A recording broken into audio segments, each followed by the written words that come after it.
ফেরাউন তার দলবল সহ লোহিত সাগরে ধ্বংস হওয়ার আগে আল্লাহ তাকে বেশ কয়েকবার সুযোগ দিয়েছিলেন। এই ফেরাউন নিজেকে খোদা বলে দাবি করেছিল, পাশাপাশি ইমানদারদের উপরে জুলুম নির্যাতনের স্টিম রোলার চালিয়েছিল।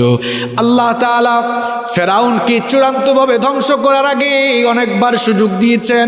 আল্লাহর একটা সুন্নত হলো আল্লাহ ছাড় দেন, ছাড় দেন, ছাড় দেন, শেষে গিয়ে আল্লাহ ছেড়ে দেন। আল্লাহ ছাড় দিয়েছেন অনেকবার। ফেরাউন যখন মুসা নবী এবং তার উম্মতের উপরে সীমাহীন জুলুম নির্যাতন চালালো, আল্লাহ তাআলা মুসা নবীকে সবরের কথা বললেন। মুসা আলাইহিস সালাম তার উম্মতদেরকে সবরের কথা বললেন। এরপরেও যখন ফেরাউন জুলুম নির্যাতন বাড়িয়ে দিল, ফেরাউনকে একটু সতর্ক করার জন্য আল্লাহ ধাপে ধাপে কিছু ছোট গজব নাজিল করেছিলেন। শোনেন এই গজবগুলোর কথা, আপনারা অনেকে এগুলো জানেন না, কেউ কেউ জানেন, কেউ কেউ হয়তো জানেন না। এক নম্বরে আল্লাহ গজব দিলেন, একটা দুর্ভিক্ষ দিলেন। বলেন তো দুর্ভিক্ষ দেওয়ার মালিককে? কয়েক বছর বৃষ্টি বন্ধ, ফসলের মাঠে ফসল নাই, ক্ষেতের মধ্যে ক্ষেত নাই, সব ধ্বংস হয়ে গেল। ফেরাউন বুঝলো আমি যে মানুষের সামনে নিজেকে খোদা বলি, আমি তো একটা হুদা, কিছুই না। এই মাঠে ঘাটে ফসল কিন্তু ফেরাউন ফলাতে পারে? মাঠে ঘাটে ফসল যে ফলে এগুলো দান করেন কে? ফেরাউন তখন মুসা নবীকে দাওয়াত দিল, দাওয়াত দিয়ে বলল, গো মুসা, তোমার রবের কাছে অ্যাপ্লিকেশন করো, দোয়া করো, তিনি যেন এই দুর্ভিক্ষ উঠায় নেন, আমি এবং আমার দলবল সাঙ্গপাঙ্গ সবাই ভালো হয়ে যাব। মুসা নবী আল্লাহর কাছে দোয়া করলেন, দুর্ভিক্ষ দিয়েছেন যিনি উঠাইয়া নিতে পারেন।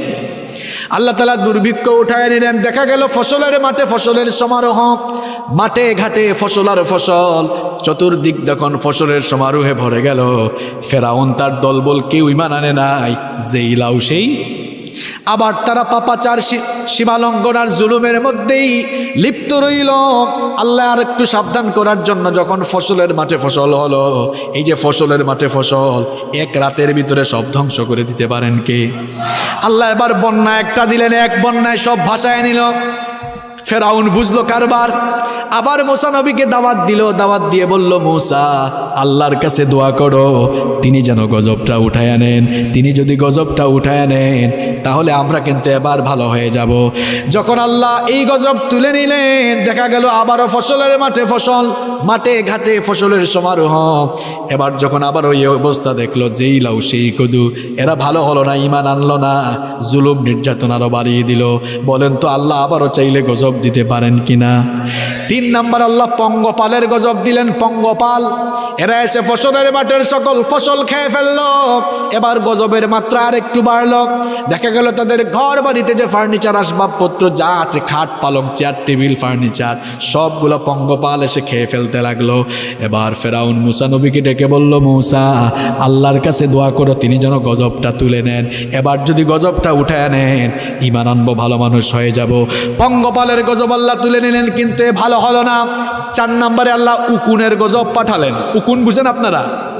এখন উকুন তো খালি মাথায় না হয়, কিন্তু আল্লাহ এত উকুন পাঠালেন, উকুন তাদের পুরা শরীরে কামড়া কামড়ি শুরু করলো। এমন শুরু হয়েছে। এখন ফেরাউন কয়, মুসা, উকুনের জ্বালায় আমরা বাঁচি না, আল্লাহর কাছে দোয়া করো, তিনি যেন এই গজবটা উঠান। এবার এই গজবটা তুলে নিলে আমরা ভালো হয়ে যাব। দেখেন আল্লাহ কত সুযোগ দিয়েছে। উকুনের গজব আল্লাহ তুলে নিলেন। এরা ঈমান আনলো না, সীমালঙ্ঘন পাপাচার আর জুলুমেই লিপ্ত রইল। 5 নম্বরে আল্লাহ ব্যাঙের গজব পাঠালেন। ব্যাঙ কি আপনার কথা শুনে না, আল্লাহর কথা শুনে? যেখানেই ফেরাউন বসে সেখানেই ব্যাঙের স্তূপ হয়ে যায়। যখন ঘুমায় নাকে মুখে ব্যাঙের লাফালাফি, চতুর্দিকে ব্যাঙ আর ব্যাঙ। এত ব্যাঙের গজব দেখে তারা বলল, মুসা, আল্লাহর কাছে দোয়া করো, তিনি যেন গজবটা তুলে নেন। এবার যদি তিনি গজবটা উঠায় নেন, আমরা ভালো হয়ে যাব। আল্লাহ গজব তুলে নিলেন, কিন্তু এরা ঈমান আনলো না, শিরক কুফর অবাধ্যতা আর জুলুমের মধ্যেই লিপ্ত রইল। এরপরে আল্লাহ 6 নম্বর রক্তের গজব পাঠালেন। পানির গ্লাস যখন পানি খাবার জন্য নেয়, পানিগুলো রক্ত হয়ে যায়, নীল নদ রক্ত হয়ে গেল। তরকারির যে বাসন কুসন ছিল, পাতিল ছিল, সেগুলোর রক্তে ভরে গেল। সব জায়গায় ডানে বামে সামনে পিছনে রক্ত। এগুলো দেখে তারা ভীত বিহব্বল হয়ে গেল। তারা বলল, মুসা আল্লাহর কাছে দোয়া করো তিনি যেন এই গজবটা তুলে নেন। আল্লাহ এই গজবটা উঠায় নিলেন, তাও তারা ঈমান আনলো না। আমার আল্লাহ কত দয়াবান দেখেন, আল্লাহ চাইলে প্রথমবার এই ধ্বংস করে দিতে পারতেন কিনা? আল্লাহ ধ্বংস করেন নাই, জালেমকে আল্লাহ সুযোগ দিয়েছেন। সুযোগ দিতে দিতে পেতে পেতে যখন সীমা ছাড়িয়ে গিয়েছে তখন কিন্তু আল্লাহ ধ্বংস করেছেন। এই গজব ওঠানোর পরেও যখন এরা নিজেদের জুলুম থেকে ফিরে আসলো না, 7 নাম্বার একটা মহামারী আসলো। মহামারী প্লেগ নামক মহামারী আসলো। কোন রেওয়ায়াতে এসেছে একদিনে ফেরাউনের বংশের 70,000 মানুষ মারা গেছে। কয় হাজার? পাশেই মুসা নবীর বংশের কেউ মারা যায় না। ওই যে একটু আগে বললাম আমেরিকা চিকিৎসায় গিয়ে লক্ষ লক্ষ মানুষ মারা যায়, এর বাংলাদেশে এখনো 30,000 হয় নাই। রহমতটা কার?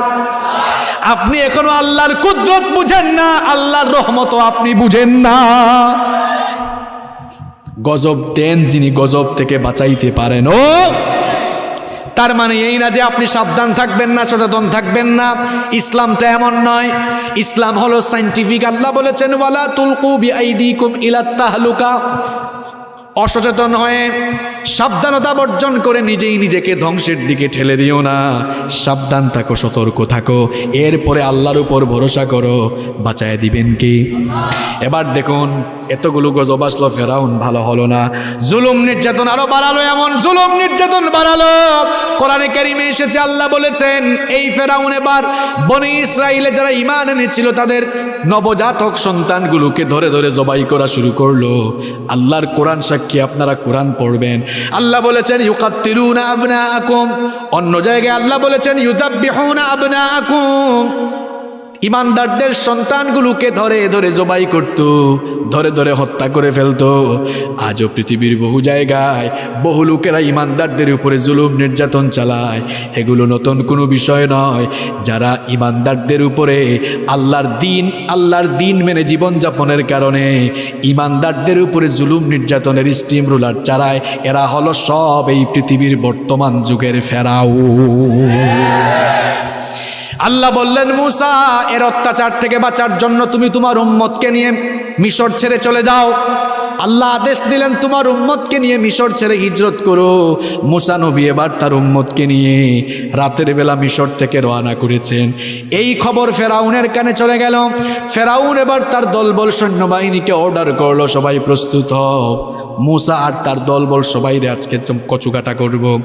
মুসা নবী তার উম্মত নিয়ে যেতে যেতে যেতে যেতে পথ চলতে চলতে লোহিত সাগরের সামনে পৌঁছালেন। এখন তো সাগর কেমনে পাড়ি দিবেন? পেছনে হঠাৎ করে তার উম্মতের লোকেরা তাকায় দেখে পেছনে কার বাহিনী? মুসা নবীর উম্মত কিছুটা ঘাট তেরা ছিল, একটু বেসবর ছিল। এরা বলল, মুসা কোথায় আমাদেরকে নিয়ে যাও? এখন তো সামনে সাগর, পেছনে ফেরাউনের বাহিনী, সামনে গেলেও মরবো, পেছনে গেলেও মরবো, কোন জায়গায় আমাদেরকে নিয়ে আসলা? বলেন তো, মুসা নবী নিয়ে আসছেন নাকি আল্লাহর আদেশে আসছেন? ইমানটা কেমন দেখেন। আমরা অনেক সময় ইমানের পথে চলতে চলতে দেয়ালে যখন পিঠ থেকে যায় আমরা বেসবর হয়ে যাই। মনে রাখবেন, ইমানদার কখনো বেসবর হতে পারে না। যেখানে সব কিছু অন্ধকার থাকবে, অন্ধকারের মধ্যেও আলোর রাস্তা দেখাতে পারেন কি? মুসা নবী বললেন, কাল্লা ইন্না মাইয়া রব্বি সায়াহদিন। কখনো নয়, আমরা একা নই, আমাদের সঙ্গে সবচাইতে শক্তিশালী যিনি আছেন তিনি কে? বললেন, আল্লাহ আমাদের সাথে আছেন। ফ্রাস্ট্রেট হয় না, হতাশ হয়ে যাও না। মুসা নবীর এই ইমানি চেতনা, এই কথা যখন তিনি বললেন খুশি হয়ে গেলেন কে? আল্লাহ বললেন, মুসা তোমার হাতে এটা কি? মুসা নবী বললেন, আল্লাহ গো আমার হাতে তো হলো লাঠি। আল্লাহ বললেন, এই লাঠির কারিশমাত সবাই দেখবে, লাঠি দিয়ে তুমি আঘাত করো। মুসা নবী যখন লাঠি দিয়ে আঘাত করলেন, সাগরের মাঝখান দিয়ে এবার রাস্তা বানায়া দিলেন কে? সাগরের মাঝখান দিয়ে রাস্তা হয়ে গেল। মুসা নবীকে আল্লাহ বললেন, তোমার উম্মতকে নিয়ে এবার ওই রাস্তা দিয়ে চলে যাও। সবাই এবার রাস্তা দিয়ে চলাচল শুরু করলো। এইদিকে ফেরাউন এসে দেখে, খায় হায়, এই কারবার কেমনে ঘটলো, সাগরের মাঝখান দিয়ে রাস্তা আবার হয় কেমনে। এখন সবার সামনে সে একটু ভাব নিল, পাট নিল, একটু পাট নিয়ে বলো, দেখছো আজ আমি ফেরাউন ক্ষুধার ভয়ে সাগরের মাঝখান দিয়ে রাস্তা হয়ে গেছে। নাউযুবিল্লাহি মিন। ফেরাউন এবার তার দলবলকে বলল, দাঁড়ায় আছো কেন? মার্চ অন দ্য স্ট্রিট, চলো সবগুলাকে ধরো। মুসা নবী তার উম্মতকে নিয়ে যখন ওই পারে চলে গেলেন, উম্মত পেছনে এবার তাকায় দেখি পেছনে কিন্তু রাস্তা দিয়ে ফেরাউন এবার আসতেছে। বলল, নবী মুসা পার হয়েও তো লাভ হলো না, ওইদিকে তো দেখা যায় ফেরাউনও তার দলবল নিয়ে আসতেছে। মুসা নবী বললেন, বেসবরের দল সবগুলো আগে উঠো, তারপর কারিশমা দেখো। সবাই যখন ওই পারে চলে আসলো, বললেন, তো দেখি সাগরের মাঝখানে রাস্তা তৈরি করে দিয়েছিলেন কে? এবার রাস্তাটা চাইলে ভ্যানিশ করে ধ্বংস করে দিতে পারেন কে? ফেরাউন তার দলবল নিয়ে যখন লোহিত সাগরের একেবারে মাঝখানে আসলো, আল্লাহ তাআলা এবার সাগরের দুই পাশের পানিকে আবারও এক করে দিলেন। যেই ফেরাউন তার দলবল নিয়ে এত বছর ধরে, বছরের পর বছর ধরে, যুগের পর যুগ ধরে এত ক্ষমতা, এত দাপট দেখিয়েছিল, ওই ফেরাউনকে তার দলবল সহ সাগরের মধ্যে এবার নাকানি চুবানি খাওয়াচ্ছেন কে? পানি খাইতে খাইতে যখন জান যায় অবস্থা, তখন সে কি বলল শুনেন। কোরআনে কারিমে সূরা ইউনূসের 90 নম্বর আয়াত থেকে কিন্তু এই ঘটনাটা সুন্দর করে এসেছে। হাত্তা ইযা আদরাকাহুল গরক ক্বালা আমানতু আন্নাহু লা ইলাহা ইল্লাল্লাযী আমানাত বিহি বানু ইসরাঈল ওয়া আনা মিনাল মুসলিমিন। সে বলল, যখন পানি খেয়ে খেয়ে যায় অবস্থা, আল্লাহ আমি ভালো হয়ে গেছিল, এই বনি ইসরাইল যার উপর ঈমান আনছে আমিও তার উপর ঈমান আনছি। এটা কি টাইম হয়েছে আর ঈমান আনার? আল্লাহ বললেন, আল আন, এখন, ওয়াকাদ আসাইতা ক্বাবলু ওয়া কুনতা মিনাল মুফসিদিন, তুই তো এর আগে বড় ফাসাদ সৃষ্টিকারী ছিলে রে, তোরে বহু ছাড় দিয়েছি, আর ছাড়। আপনারা পড়াশোনা করবেন, বেশি বেশি পড়বেন, যান্ত্রিক হয়ে যাবেন না। এখন তো সবাই যান্ত্রিক, সারাদিন খেলে যুবকরা ফেসবুকে স্ক্রলিং করে। যুবকরা একটু পড়বা, কোরআন হাদিস পড়ে দেখবা, পৃথিবীতে যে সকল মানুষেরা, যে সকল লোকেরা ইমানদারদের উপরে জুলুম করেছে, মরার আগে সব কয়টাকে আল্লাহ সাইজ করে করে দুনিয়া থেকে বিদায় করেছে। রব্বুল আলামিন বলেছেন, আমার কিতাব শোনার জন্য কি আদবের দরকার শোনো। আমার কোরআন থেকে যখন আলোচনা শুরু হবে, কি কি তোমাদেরকে করা লাগবে শোনো। কোরআনে কারীমে রব্বুল আলামিন বললেন, ওয়া ইযা কুরিআল কুরআনু ফাসতামিউ লাহু ওয়া আনসিতু লাআল্লাকুম তুরহামুন। আল্লাহ তাআলা বলছেন, ওয়া ইযা কুরিআল কুরআন, যখন কোরআন পাঠ করা হয়, কোরআনের আলোচনা হয়, ফাসতামিউ লাহু, এক নাম্বার ফুললি কনসেন্ট্রেট হয়ে, মনোযোগী হয়ে আল্লাহর কালাম শোনো। পারস্পরিক কথাবার্তা বলে, ওঠা বসা করে, অমনোযোগী হয়ে, পরিবেশ বিনষ্ট করে আল্লাহর কালাম শোনো না। এক কান দিয়ে ঢুকিয়ে অন্য কান দিয়ে বের করে দিবা, এইরকম পরিস্থিতি সৃষ্টি করে আল্লাহর কালাম শোনো না। আদব শেখাচ্ছে মোল্লা না আল্লাহ? আল্লাহ বলছেন, ফাসতামিউ লাহু, ফুললি কনসেন্ট্রেট হও, মনোযোগী হও। নাম্বার 2, 2 নাম্বার হচ্ছে ওয়া আনসিতু, কিপ সাইলেন্ট, নীরব হয়ে যাও, চুপচাপ হয়ে যাও। কোরআন থেকে যখন কথা শুরু হবে আর কথা বলো না। ওয়া আনসিতু, চুপ হও, নীরব হয়ে যাও। কয়টা কাজের কথা বললাম? 2টা। 1 নাম্বার ফুললি কনসেন্ট্রেট হও, মনোযোগী হও, আর 2 নাম্বার ওয়া আনসিতু, চুপচাপ হয়ে যাও, নীরব হও। 2টা কাজের কথা মনে থাকবে? বলেন। 1 নাম্বার মনোযোগী হতে হবে, অমনোযোগী হওয়া যাবে না। 2 নাম্বার চুপ থাকতে হবে। আচ্ছা, এই দুটো কাজ যদি আমরা করতে পারি, রেজাল্ট কি হবে, বেনিফিট কি হবে? আল্লাহ তাআলা বলছেন, এই দুটো কাজ যদি তোমরা করতে পারো, লাআল্লাকুম তুরহামুন, সম্ভবত তোমাদের উপরেই আমার রহমত নাজিল হবে। এত কষ্ট করে হাজার হাজার টাকা খরচ করে দিনের পর দিন কষ্ট করে আপনারা মাহফিলটা আয়োজন করলেন। এখন আল্লাহর রহমত নিয়ে, কোরআন থেকে হেদায়াত নিয়ে প্রত্যেকের বাড়ি ফেরার দরকার আছে না নাই? তাহলে দুইটা কাজ করা লাগবে। এই আদবটা আমি শিখালাম না আল্লাহ শিখালেন? আল্লাহ বলছেন কনসেন্ট্রেট হও, মনোযোগী হও, আর 2 নম্বর চুপচাপ হও। সম্মানিত ভাইয়েরা, রাত অনেক গভীর হয়ে গিয়েছে, এই জন্য আমরা লম্বা আলোচনা করব না। আমিও খুবই অসুস্থ শারীরিকভাবে। আমরা যতক্ষণ কথা বলবো হেদায়েতের নিয়তে, কোরআন সুন্নাহ থেকে যেন কথা বলতে পারি, আর প্রত্যেকটি কথা যেন আমরা আমলের নিয়তে শুনতে পারি। আল্লাহ আমাদেরকে তৌফিক দান করেন। আজকের এই মাহফিল যারা আয়োজন করেছেন, এই মাহফিল বাস্তবায়নে যারা সহযোগিতা করেছেন, এলাকার মুরব্বিয়ান, রাজনৈতিক নেতৃবৃন্দ, সামাজিক নেতৃবৃন্দ, প্রশাসনের ভাইয়েরা সহ আজকের এই মাহফিল বাস্তবায়নে যারা সাপোর্ট দিয়েছেন, সহযোগিতা করেছেন, আর আমরা যারা মাহফিলে এসেছি, আল্লাহ তাআলা আমাদের সকলের জীবনের গুনাহগুলো মাফ করে দেন। In the day of resurrection, কাল কিয়ামতের কঠিন বিভীষিকাময় দিনে এই মাহফিলকে যেন আল্লাহ তাআলা আমাদের সকলের জন্য নাজাতের ওয়াসিলা বানিয়ে আল্লাহ যেন আমাদেরকে দয়া করে মাফ করে তিনি যেন আমাদেরকে জান্নাত দান করেন। আজকের এই মাহফিল থেকে আমরা যেন হেদায়াতের কথা শুনে আমরা যেন প্রত্যেকটি কথা প্র্যাকটিক্যাল লাইফে আমল করতে পারি। আল্লাহ তাআলা আমাদের সবাইকে সেই তৌফিক দান করেন। সম্মানিত ভাইয়েরা, এই পৃথিবী যেখানে আমরা বসবাস করছি, এই পৃথিবীতে আমরা কেউ চিরস্থায়ী হব না। আমাদের পূর্বে যারা পৃথিবীতে এসেছিলেন কেউ তারা থাকতে পারেননি, প্রত্যেকেই দুনিয়া থেকে চলে গিয়েছেন। আমার, আপনার, আমাদের সবার একই পরিণতি হবে, আমরা কেউ দুনিয়াতে থাকতে পারবো না। দেখুন, এখন 2022 সাল, পৃথিবীতে 1921 সাল চলে গিয়েছে।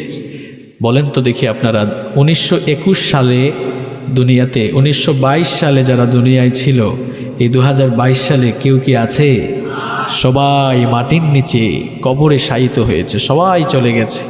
কিয়ামত যদি না হয় তাহলে পৃথিবীতে 2122 সালও কিন্তু আসবে। তখন এই প্যান্ডেলের নিচে আমরা যারা বসে আছি, আমরা কেউ তখন থাকবো না, আমরাও সবাই সময়ের ব্যবধানে চলে যাব। আর এই পৃথিবীটা হচ্ছে এমন, দেখুন, 150 বছরের ব্যবধানে পৃথিবীর কোনো মানুষ আপনার নামও মনে রাখবে না। যদি আপনি সুকর্ম করে ইতিহাসে স্থান না পান তাহলে কেউ আপনাকে মনে রাখবে না। যেমন আমার দাদার বাবার নাম আমি জানি না, আপনি হয়তো জানেন, কিন্তু আমি যদি বলি, বলেন তো আপনার দাদার পরদাদার নাম কি, কয়জন আর বলতে পারবে? 2-1 জন বলতে হয়তো পারবে, ম্যাক্সিমামই পারবে না। এই উদাহরণটা দিলাম কেন? আমরা যে দুনিয়ার মাত্র কয়েকটা দিনের হায়াত পেয়ে এই দুনিয়ার প্রতি এত ভালোবাসা, এত মোহ, এত টান আমরা বাড়িয়ে দিয়েছি। এই দুনিয়ার মানুষগুলো 150 বছরের ব্যবধানে আপনার নামটাও কিন্তু মনে রাখবে না। এটা দুনিয়া। দেখুন 2022 সাল, কিয়ামত না হলে 2200 সাল যখন আসবে, ওই যে বললাম, একটা কথা বললাম শুধু, ইতিহাসে যদি আপনি সুকর্ম করে স্থান না পান তাহলে কেউ আপনার নাম আর মনে রাখবে না। এটাই দুনিয়ার বাস্তবতা। আসতেছে মানুষ, চলে যাচ্ছে।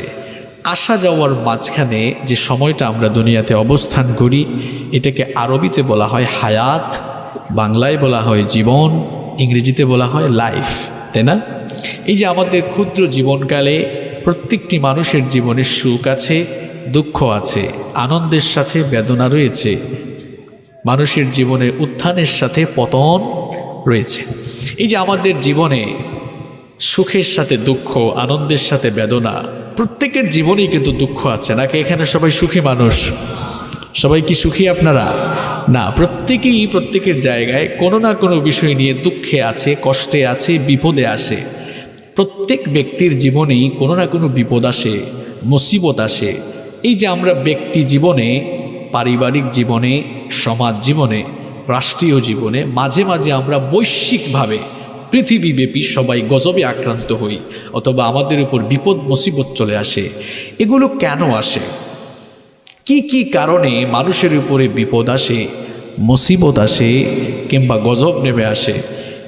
এগুলো মনে হয় কোরআনের ভেতরে নাই। এগুলো হাদিসের ভেতরে নাই।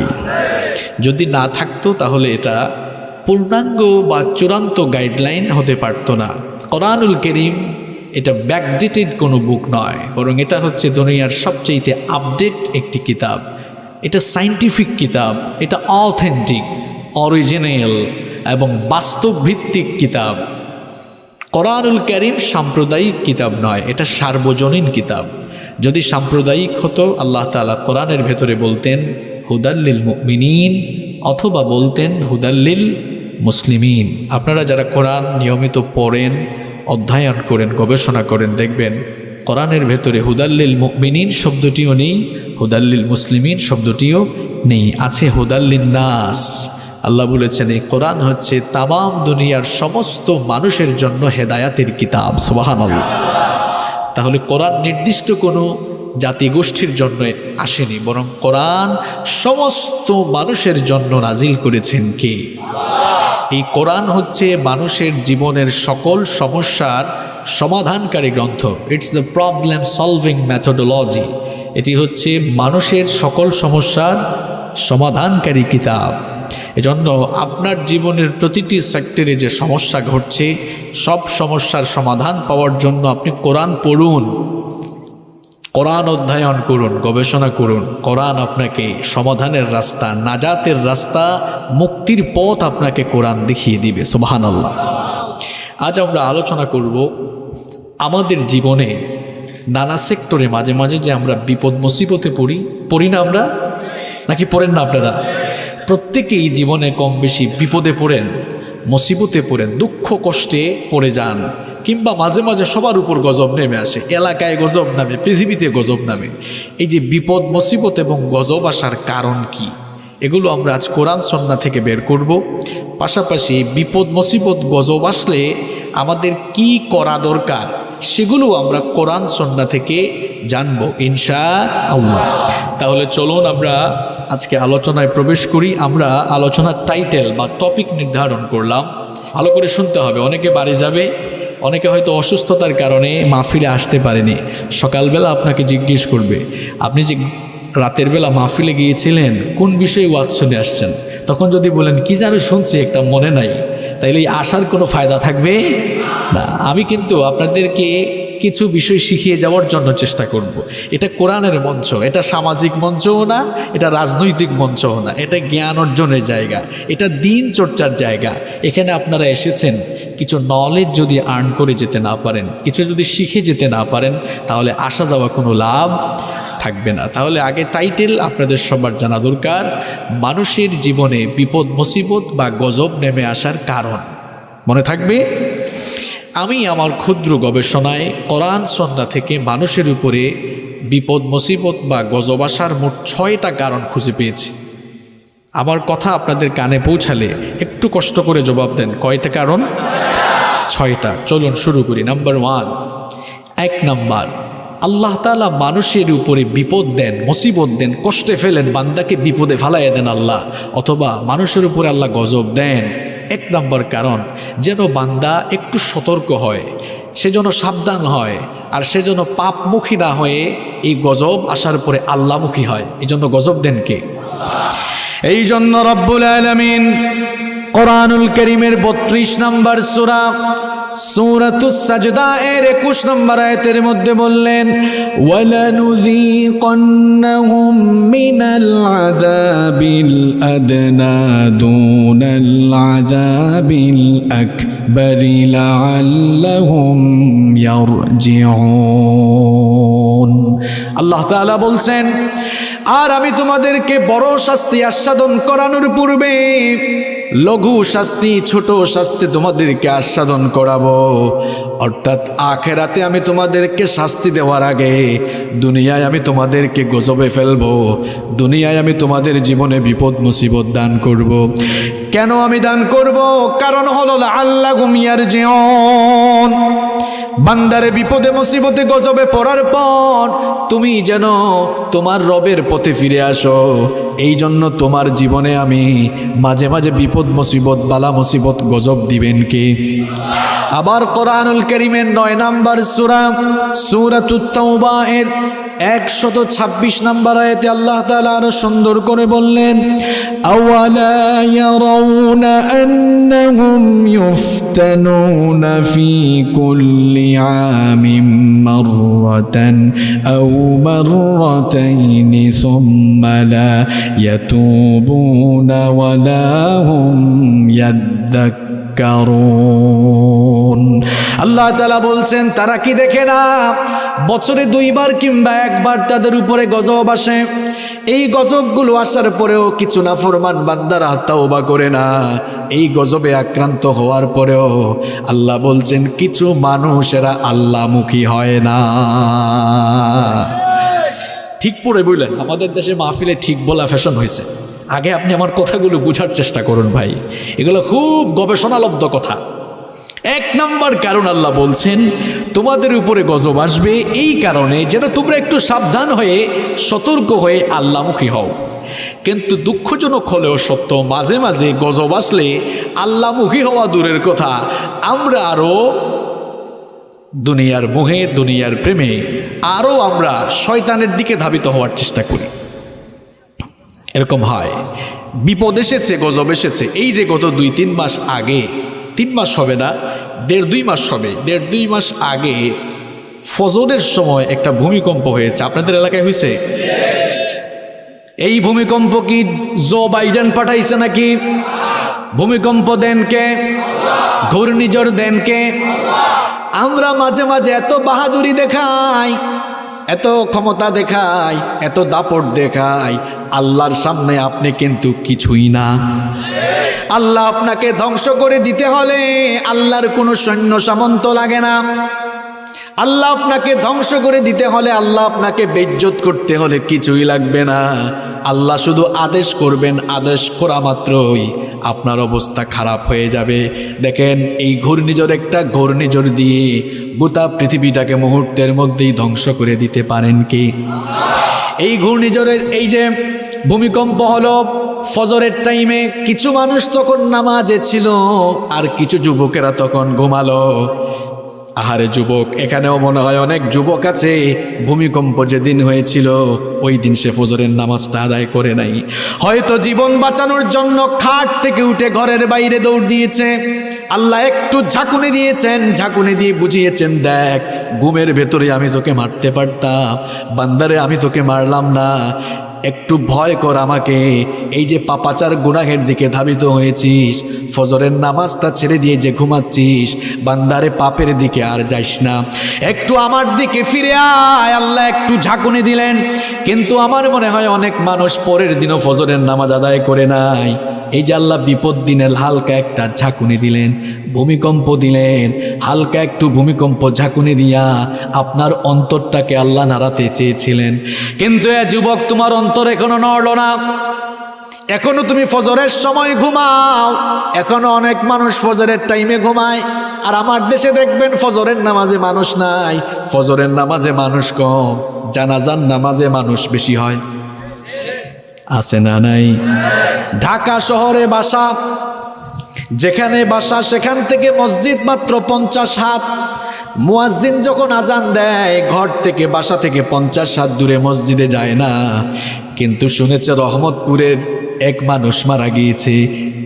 মানুষ মারা যাওয়ার খবর যখন গেল, গাড়ি চালায়া রাস্তায় লম্বা জ্যাম ঠেলাইয়া 7, 8, 9 ঘন্টা জার্নি করে জানাজায় হাজির হলো। বুঝলাম না ঘটনা, লোকটার বাসার পাশে মসজিদ, ফজরের নামাজে গেল না, 50 হাত দূরে ফজরের নামাজে গেল না, কিন্তু জানাজার নামাজ আদায়ের জন্য 8, 9, 10 ঘন্টা জার্নি করে অনেকে গিয়ে অ্যাটেন্ড করে। এইরকম আছে না নাই? লোকটার মতলব কোন জায়গায়? ফরজ নামাজে যায় না, কিন্তু ফরজে কেফায়ায় উপস্থিত হওয়ার জন্য তার এত জ্বালাপুড়া কেন, তার এত আবেগ কেন? মতলবটা আপনি না বুঝলেও আমি কিন্তু ঠিকই বুঝেছি। ফজরের নামাজের আগে বক্তব্য দেওয়ার সুযোগ নাই, জানাজার নামাজের আগে বক্তব্য দেওয়ার সুযোগ আছে।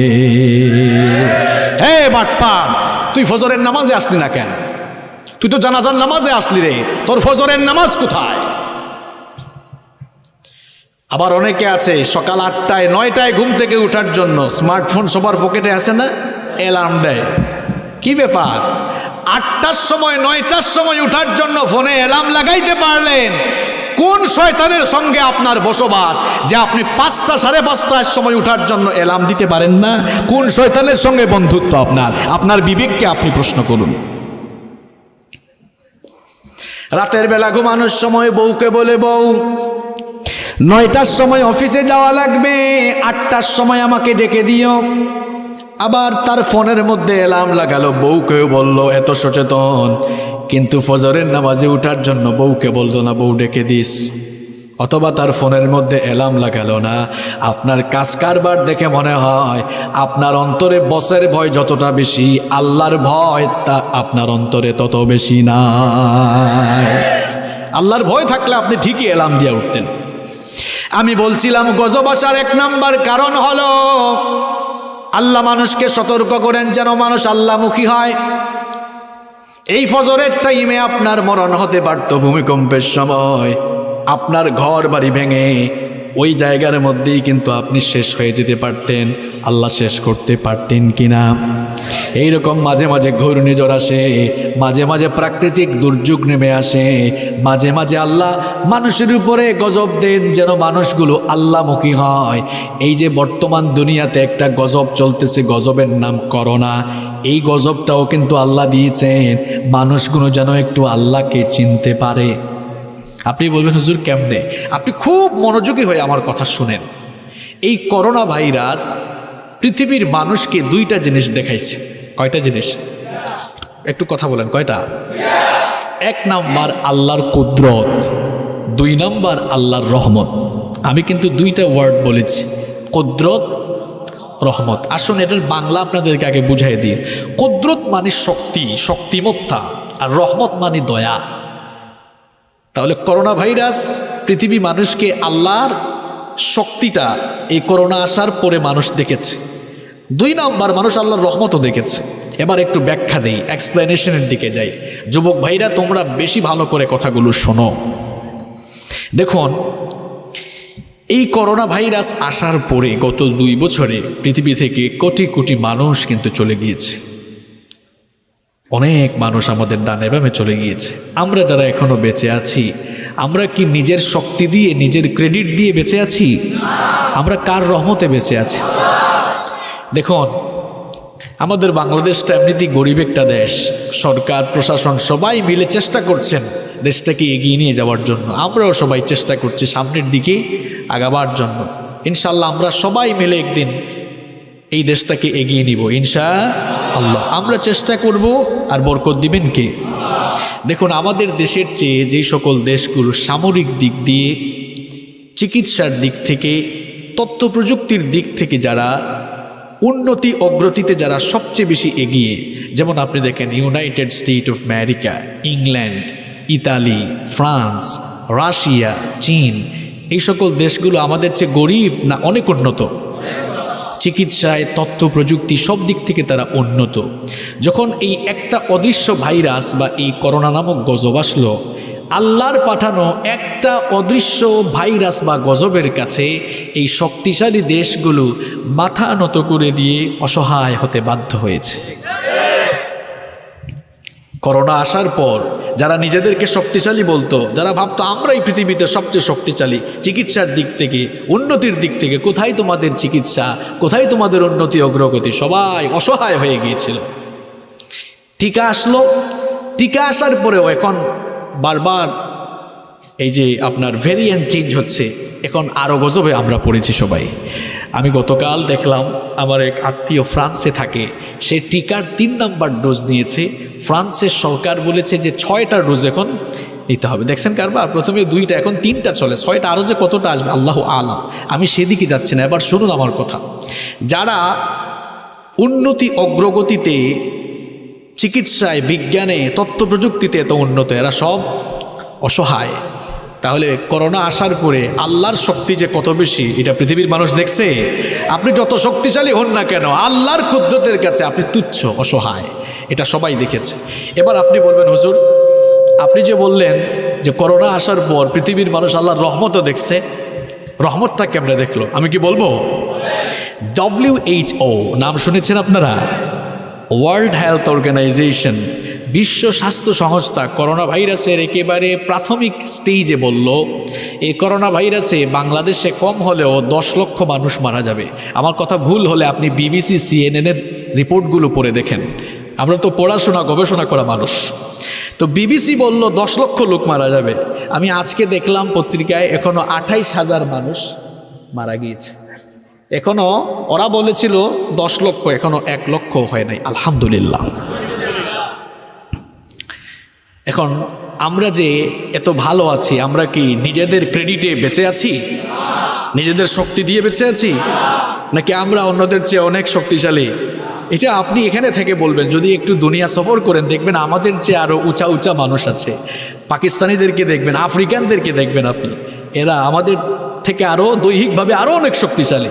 আপনি দেশের বাইরে যখন সফর করবেন এগুলো আপনি দেখতে পারবেন। তা আমরা দৈহিকভাবে ওদের চেয়ে অত শক্তিশালী না, কিংবা আমরা এতটা স্বাস্থ্য সচেতন বা পরিষ্কার পরিচ্ছন্ন না।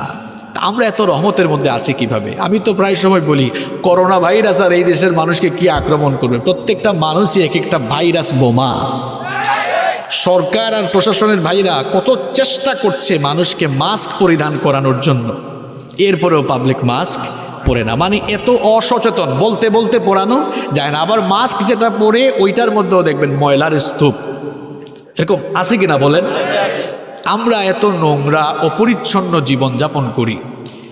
যদি আল্লাহর রহমত না থাকতো, ওয়ার্ল্ড ম্যাপ, বিশ্ব মানচিত্রে বাংলাদেশ নামে কোনো দেশ আর থাকতো না।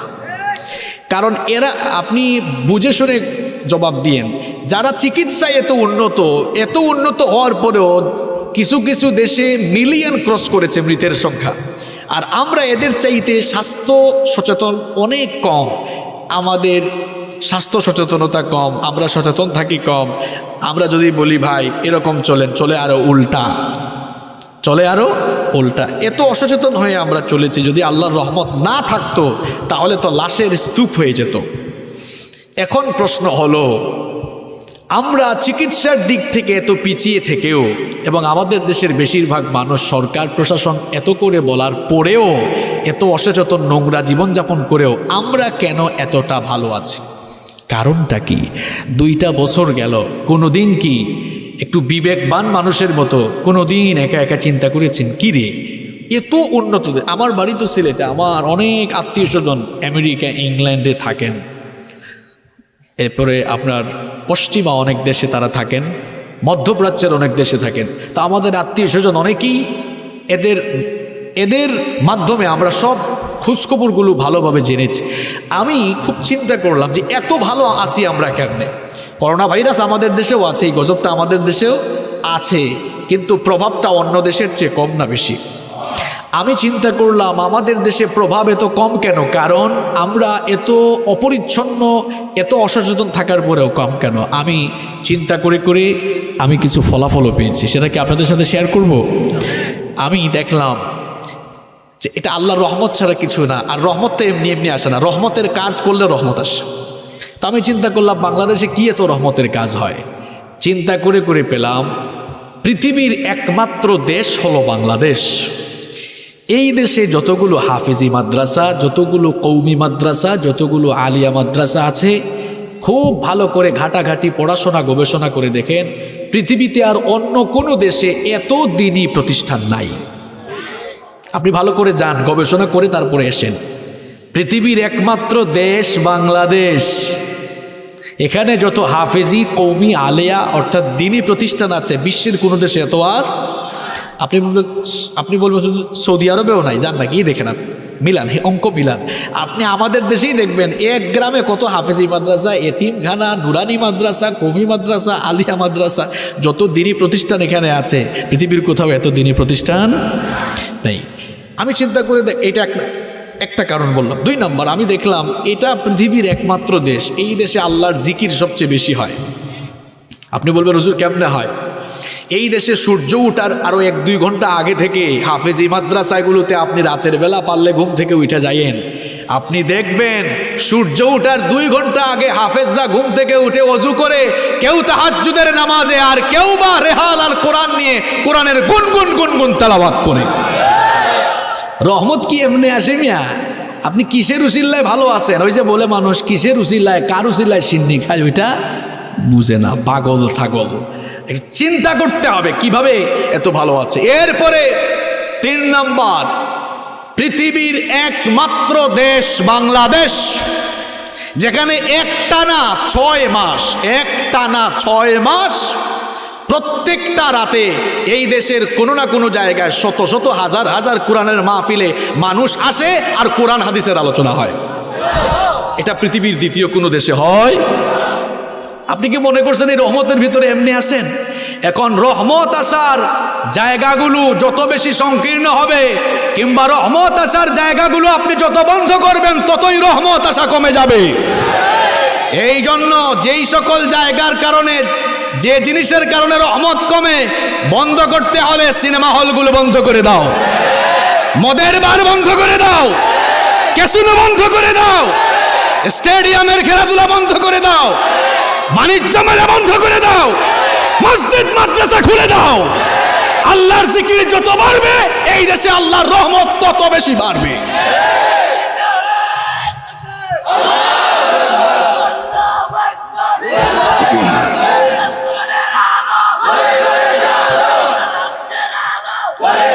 সবাই রহমত চান তো? এই রহমত চান তো সবাই? রহমত আসে কেমনে? সব পয়েন্টগুলো বলে দিচ্ছি। রহমত আসার জায়গা, আল্লাহর কসম আজকে বলে গেলাম, কথা বলার সুযোগ হয়তো এরপরে নাও পাইতে পারি, মরেও তো যেতে পারি। মনে রাখবেন এগুলো পরে ইন্টারনেটে লক্ষ লক্ষ মানুষও শুনবে। মনে রাখবেন গোটা জাতির উদ্দেশ্যে বলে গেলাম, রহমত আসার জায়গাগুলো আপনারা যত সংকীর্ণ করবেন, যত সীমিত করবেন, রহমত আসা ততই কিন্তু সীমিত হবে, ততই রহমত আসা বন্ধ হয়ে যেতে পারে। আল্লাহ গজব দেন আল্লাহমুখী হওয়ার জন্য। ভাইরা আল্লাহর দিকে যান, বহু পাপ করছেন, এবার আল্লাহর দিকে যান। করোনা দিয়েছেন কে? উঠাইতে পারেন কে?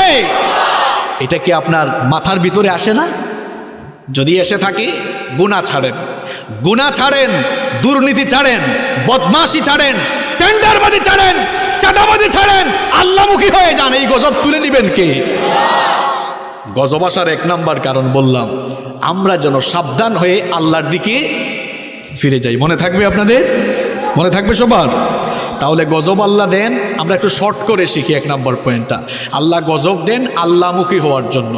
আল্লাহ গজব দেন, ওকে। নাম্বার 2 নাম্বার, মানুষের উপর গজব আসার 2 নাম্বার কারণ হলো, মানুষ যখন আল্লাহর অবাধ্যতা, সীমালঙ্ঘন আর কুফুরের ভিতর নিমজ্জিত হয়, শিরক আর কুফরে, তখন ওই জাতির উপরে গজব নাজিল করা ওয়াজিব হয়ে যায়। গজব দিয়ে দেন কে? পৃথিবীর 6টি জাতির উপরে আল্লাহ এই রকম গজব দিয়ে এদেরকে গোষ্ঠী সুদ্ধা শেষ করেছেন। কয়টা জাতি? আরো জোরে বলেন, কয়টা? 6টা।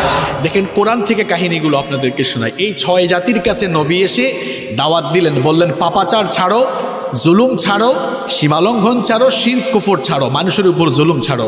কথা মানে নাই, শেষ পর্যন্ত এদেরকে গোষ্ঠী সুদ্ধা নির্বংশ করে দিয়ে সবগুলারে ধ্বংস করে দিলেন। গজব দিয়ে ধ্বংস করে দিয়েছেন কে? 1 নাম্বার কওমের নাম হচ্ছে, 1 নাম্বার জাতির নাম হচ্ছে নূহ আলাইহিস সালামের জাতি। নূহ আলাইহিস সালাম তাদের কাছে দাওয়াত দিলেন। নূহ আলাইহিস সালামের দাওয়াত এরা প্রত্যাখ্যান করলো, তারা শিরকের মধ্যে, কুফুরের মধ্যে নিমজ্জিত থাকলো। শেষে কেমন গজব আসলো আপনারা অনেকেই জানেন। মহাপ্লাবন দিয়ে নূহ আলাইহিস সালামের জাতির গোষ্ঠী সুদ্ধা, আন্ডা বাচ্চা সবগুলারে আল্লাহ দুনিয়া থেকে শেষ করে দিয়েছেন। 2 নম্বর জাতি হচ্ছে আদ জাতি। কোন জাতি? আদ জাতি। এদের কাছে নবী এসেছেন হুদ আলাইহিস সালাম। হুদ আলাইহিস সালাম তাদেরকে দাওয়াত দিলেন, বললেন শিরক ছেড়ে দাও, আল্লাহর সঙ্গে শিরক ছেড়ে দিয়ে এক আল্লাহর একত্ববাদী রবের গোলামি করো। আদ জাতির লোকেরা হুদ আলাইহিস সালামের দাওয়াতকে প্রত্যাখ্যান করলো। যখন দাওয়াত প্রত্যাখ্যান করলো, আল্লাহ তাআলা এরপরে তাদের উপরে এমন গজব দিলেন, একটানা 7 রাত 8 দিন তাদের উপরে ঝড় তুফান দিলেন। 7 দিন 7 রাত 8 দিন, 7 রাত 8 দিন তাদের উপরে ঝড় তুফান দিলেন। প্রচণ্ড ঘূর্ণিঝড় দিয়ে সবগুলারে ধ্বংস করে দিলেন কে? 3 নম্বর জাতির নাম হচ্ছে সামুদ জাতি। এদের কাছে সালেহ আলাইহিস সালাম আল্লাহর দ্বীনের দাওয়াত নিয়ে এসেছিলেন। সালেহ আলাইহিস সালাম তাদের কাছে দাওয়াত দিলেন, এরা দাওয়াত কবুল না করে শিরক করতে লাগলো। সালেহ আলাইহিস সালামকে আল্লাহ যে উটনি মুআজিজা হিসেবে দিয়েছিলেন সেটাকেও তারা হত্যা করলো। শেষ পর্যন্ত এদেরকে ভূমিকম্প দিয়ে ওই জাতিকে ধ্বংস করে দিলেন কি? 4 নম্বর জাতি হচ্ছে লূত আলাইহিস সালামের জাতি। লূত আলাইহিস সালামের জাতি পৃথিবীর ইতিহাসে সর্বপ্রথম সমকামিতায় লিপ্ত হয়েছিল। পুরুষে পুরুষে যৌনতা, নারীতে নারীতে যৌনতার চর্চা পৃথিবীর ইতিহাসে লূত আলাইহিস সালামের জাতি প্রথমে শুরু করেছিল। লূত আলাইহিস সালামের এই জাতি শিরক করত, পাশাপাশি তারা সমকামিতায় লিপ্ত ছিল। লূত আলাইহিস সালাম তাদেরকে একত্ববাদী রবের দাওয়াত দিলেন। দাওয়াত প্রত্যাখ্যান করে তারা শিরক আর এই সমকামিতায় যখন লিপ্ত রইল, অবশেষে আল্লাহ তাআলা জমিন উল্টায়া তাদেরকে ধ্বংস করে দিলেন। 5 নম্বর জাতির নাম হচ্ছে মাদিয়ান জাতি। এদের কাছে শুআইব আলাইহিস সালামকে আল্লাহ তাআলা নবী বানিয়ে পাঠিয়েছিলেন। এই মাদিয়ান জাতির লোকেরা শিরক, কুফর, ওজনে কম দেওয়া সহ নানা কুকর্মে লিপ্ত ছিল। এদের কাছে যখন শুআইব আলাইহিস সালাম দাওয়াত দিলেন, এরা দাওয়াত প্রত্যাখ্যান করে শিরক, কুফর এবং ওজনে কম দেওয়া সহ নানা রকম কুকর্মে লিপ্ত রইল। শেষ পর্যন্ত আল্লাহ এদের উপর এমন গজব দিলেন, একটানা 7 দিন তাদের উপরে গরম চাপিয়ে দেওয়া হলো। গরম বুঝেন তো আপনারা? গরম চাপিয়ে দেওয়া হলো। গরমের চোটে কাপড় চোপড় খুলে ঘর বাড়ি ছেড়ে এরা মাটির নিচে গর্ত খনন করে আশ্রয় নিল। গিয়ে দেখি সেখানেও গরম লাগে, গাছের ছায়ায় আশ্রয় নেয়, সেখানে গরম লাগে। 7 দিন এমন আযাব, এমন গজব যখন তাদের উপর চলল, আল্লাহ এদেরকে ধ্বংস করার আগে একটু গজব দিয়েছিলেন যেন এরা আল্লাহর প্রতি ফিরে আসে। তওবা করে নাই, ভালো হয় নাই। শেষ পর্যন্ত আল্লাহ এমন গজব দিলেন, 7 দিন পরে আকাশের মধ্যে কালো একটা মেঘের টুকরা আল্লাহ পাঠালেন। এরা ভেবেছিল ওই কালো মেঘের টুকরা থেকে তাদের জন্য বৃষ্টি নাজিল হবে। সবাই গিয়ে কালো মেঘের টুকরার নিচে যখন জমা হলো, সমবেত হওয়ার পর সবাই ওই কালো মেঘের টুকরার নিচে যাওয়ার পর আল্লাহ তাআলা ওই মেঘের টুকরা থেকে তাদের উপর আগুন বর্ষণ করলেন। সবগুলা শেষ। 6 নম্বর জাতি হলো ফেরাউনের জাতি। ফেরাউন তার দলবল সহ লোহিত সাগরে ধ্বংস হওয়ার আগে আল্লাহ তাকে বেশ কয়েকবার সুযোগ দিয়েছিলেন। এই ফেরাউন নিজেকে খোদা বলে দাবি করেছিল, পাশাপাশি ইমানদারদের উপরে জুলুম নির্যাতনের স্টিম রোলার চালিয়েছিল। আল্লাহ তাআলা ফেরাউনকে চূড়ান্তভাবে ধ্বংস করার আগে অনেকবার সুযোগ দিয়েছেন। আল্লাহর একটা সুন্নত হলো আল্লাহ ছাড় দেন, শেষে গিয়ে আল্লাহ ছেড়ে দেন। আল্লাহ ছাড় দিয়েছেন অনেকবার।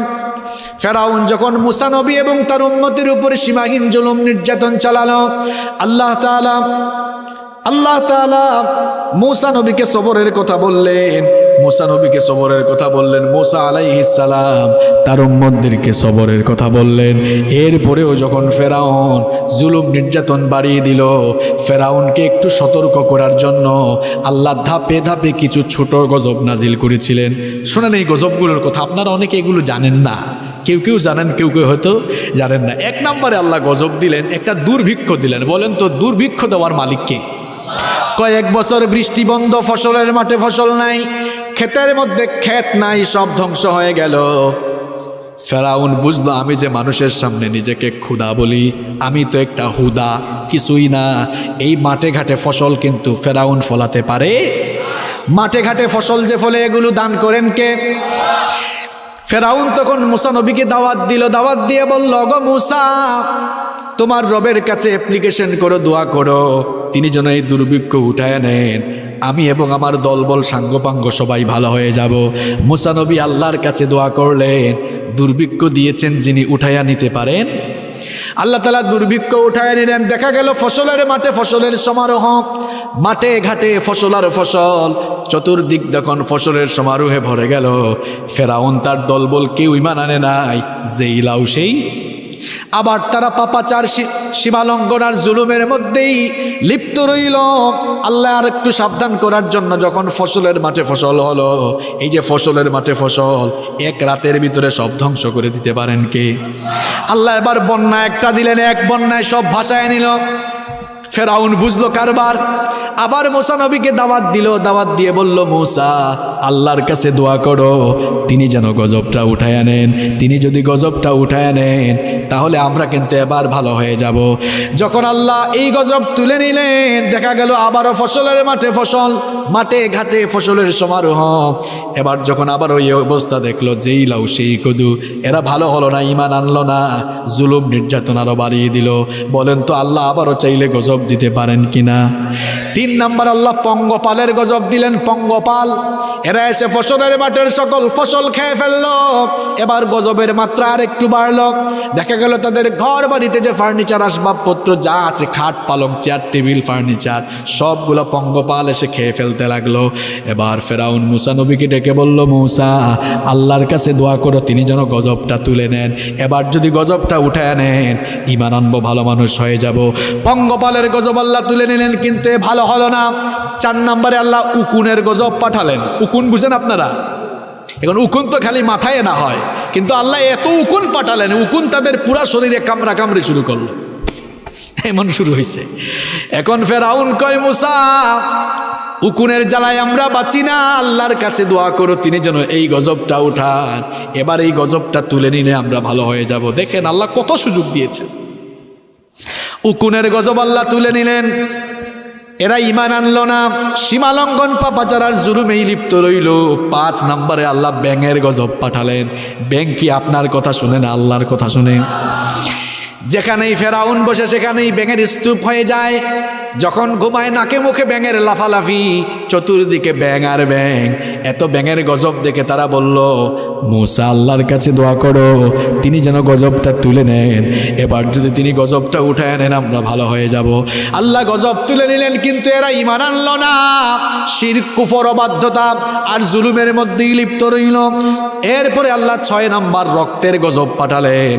পানির গ্লাস যখন পানি খাবার জন্য নেয়, পানিগুলো রক্ত হয়ে যায়, নীলনদ রক্ত হয়ে গেল। তরকারির যে বাসন কুসন ছিল, পাতিল ছিল, সেগুলোর রক্তে ভরে গেল। সব জায়গায় ডানে বামে সামনে পিছনে রক্ত। এগুলো দেখে তারা ভীত বিহব্বল হয়ে গেল। তারা বলল, মূসা আল্লাহর কাছে দোয়া করো তিনি যেন এই গজবটা তুলে নেন। আল্লাহ এই গজবটা উঠায় নিলেন, তাও তারা ঈমান আনলো না। আমার আল্লাহ কত দয়াবান দেখেন, আল্লাহ চাইলে প্রথমবারেই ধ্বংস করে দিতে পারতেন কিনা? আল্লাহ ধ্বংস করেন নাই, জালেমকে আল্লাহ সুযোগ দিয়েছেন। সুযোগ দিতে দিতে পেতে পেতে যখন সীমা ছাড়িয়ে গিয়েছে তখন কিন্তু আল্লাহ ধ্বংস করেছেন। এই গজব উঠানোর পরেও যখন এরা নিজেদের জুলুম থেকে ফিরে আসলো না, 7 নাম্বার একটা মহামারী আসলো। মহামারী প্লেগ নামক মহামারী আসলো। কোন রেওয়ায়াতে এসেছে একদিনে ফেরাউনের বংশের 70,000 মানুষ মারা গেছে। কয় হাজার? পাশেই মূসা নবীর বংশের কেউ মারা যায় না। ওই যে একটু আগে বললাম আমেরিকা চিকিৎসায় গিয়ে লক্ষ লক্ষ মানুষ মারা যায়, এর বাংলাদেশে এখনো 30,000 হয় নাই। রহমত টাকার আপনি এখনো আল্লাহর কুদরত বুঝেন না, আল্লাহর রহমতও আপনি বুঝেন না। গজব দেন যিনি গজব থেকে বাঁচাইতে পারেন। ও তার মানে এই না যে আপনি সাবধান থাকবেন না, সচেতন থাকবেন না। ইসলামটা এমন নয়। ইসলাম হলো সাইন্টিফিক। আল্লাহ বলেছেন, ওয়ালা তুলকু বিআইদিকুম ইলাত তাহলুকা। অসচেতন হয়ে সাবধানতা বর্জন করে নিজেই নিজেকে ধ্বংসের দিকে ঠেলে দিও না। সাবধান থাকো, সতর্ক থাকো, এরপরে আল্লাহর উপর ভরসা করো, বাঁচায় দিবেন কি? এবার দেখুন এতগুলো গজব আসলো, ফেরাউন ভালো হলো না, জুলুম নির্যাতন আরো বাড়ালো। এমন জুলুম নির্যাতন বাড়ালো, কোরআনে কারিমে এসেছে আল্লাহ বলেছেন এই ফেরাউন এবার বনি ইসরাইলে যারা ঈমান এনেছিল তাদের নবজাতক সন্তানগুলোকে ধরে ধরে জবাই করা শুরু করলো। আল্লাহর কোরআন সাক্ষী, আপনারা কোরআন পড়বেন। আল্লাহ বলেছেন ইউকাত্তিলুনা আবনাআকুম, অন্য জায়গায় আল্লাহ বলেছেন ইউযাব্বিহুনা আবনাআকুম। ইমানদারদের সন্তানগুলোকে ধরে ধরে জবাই করত, ধরে ধরে হত্যা করে ফেলতো।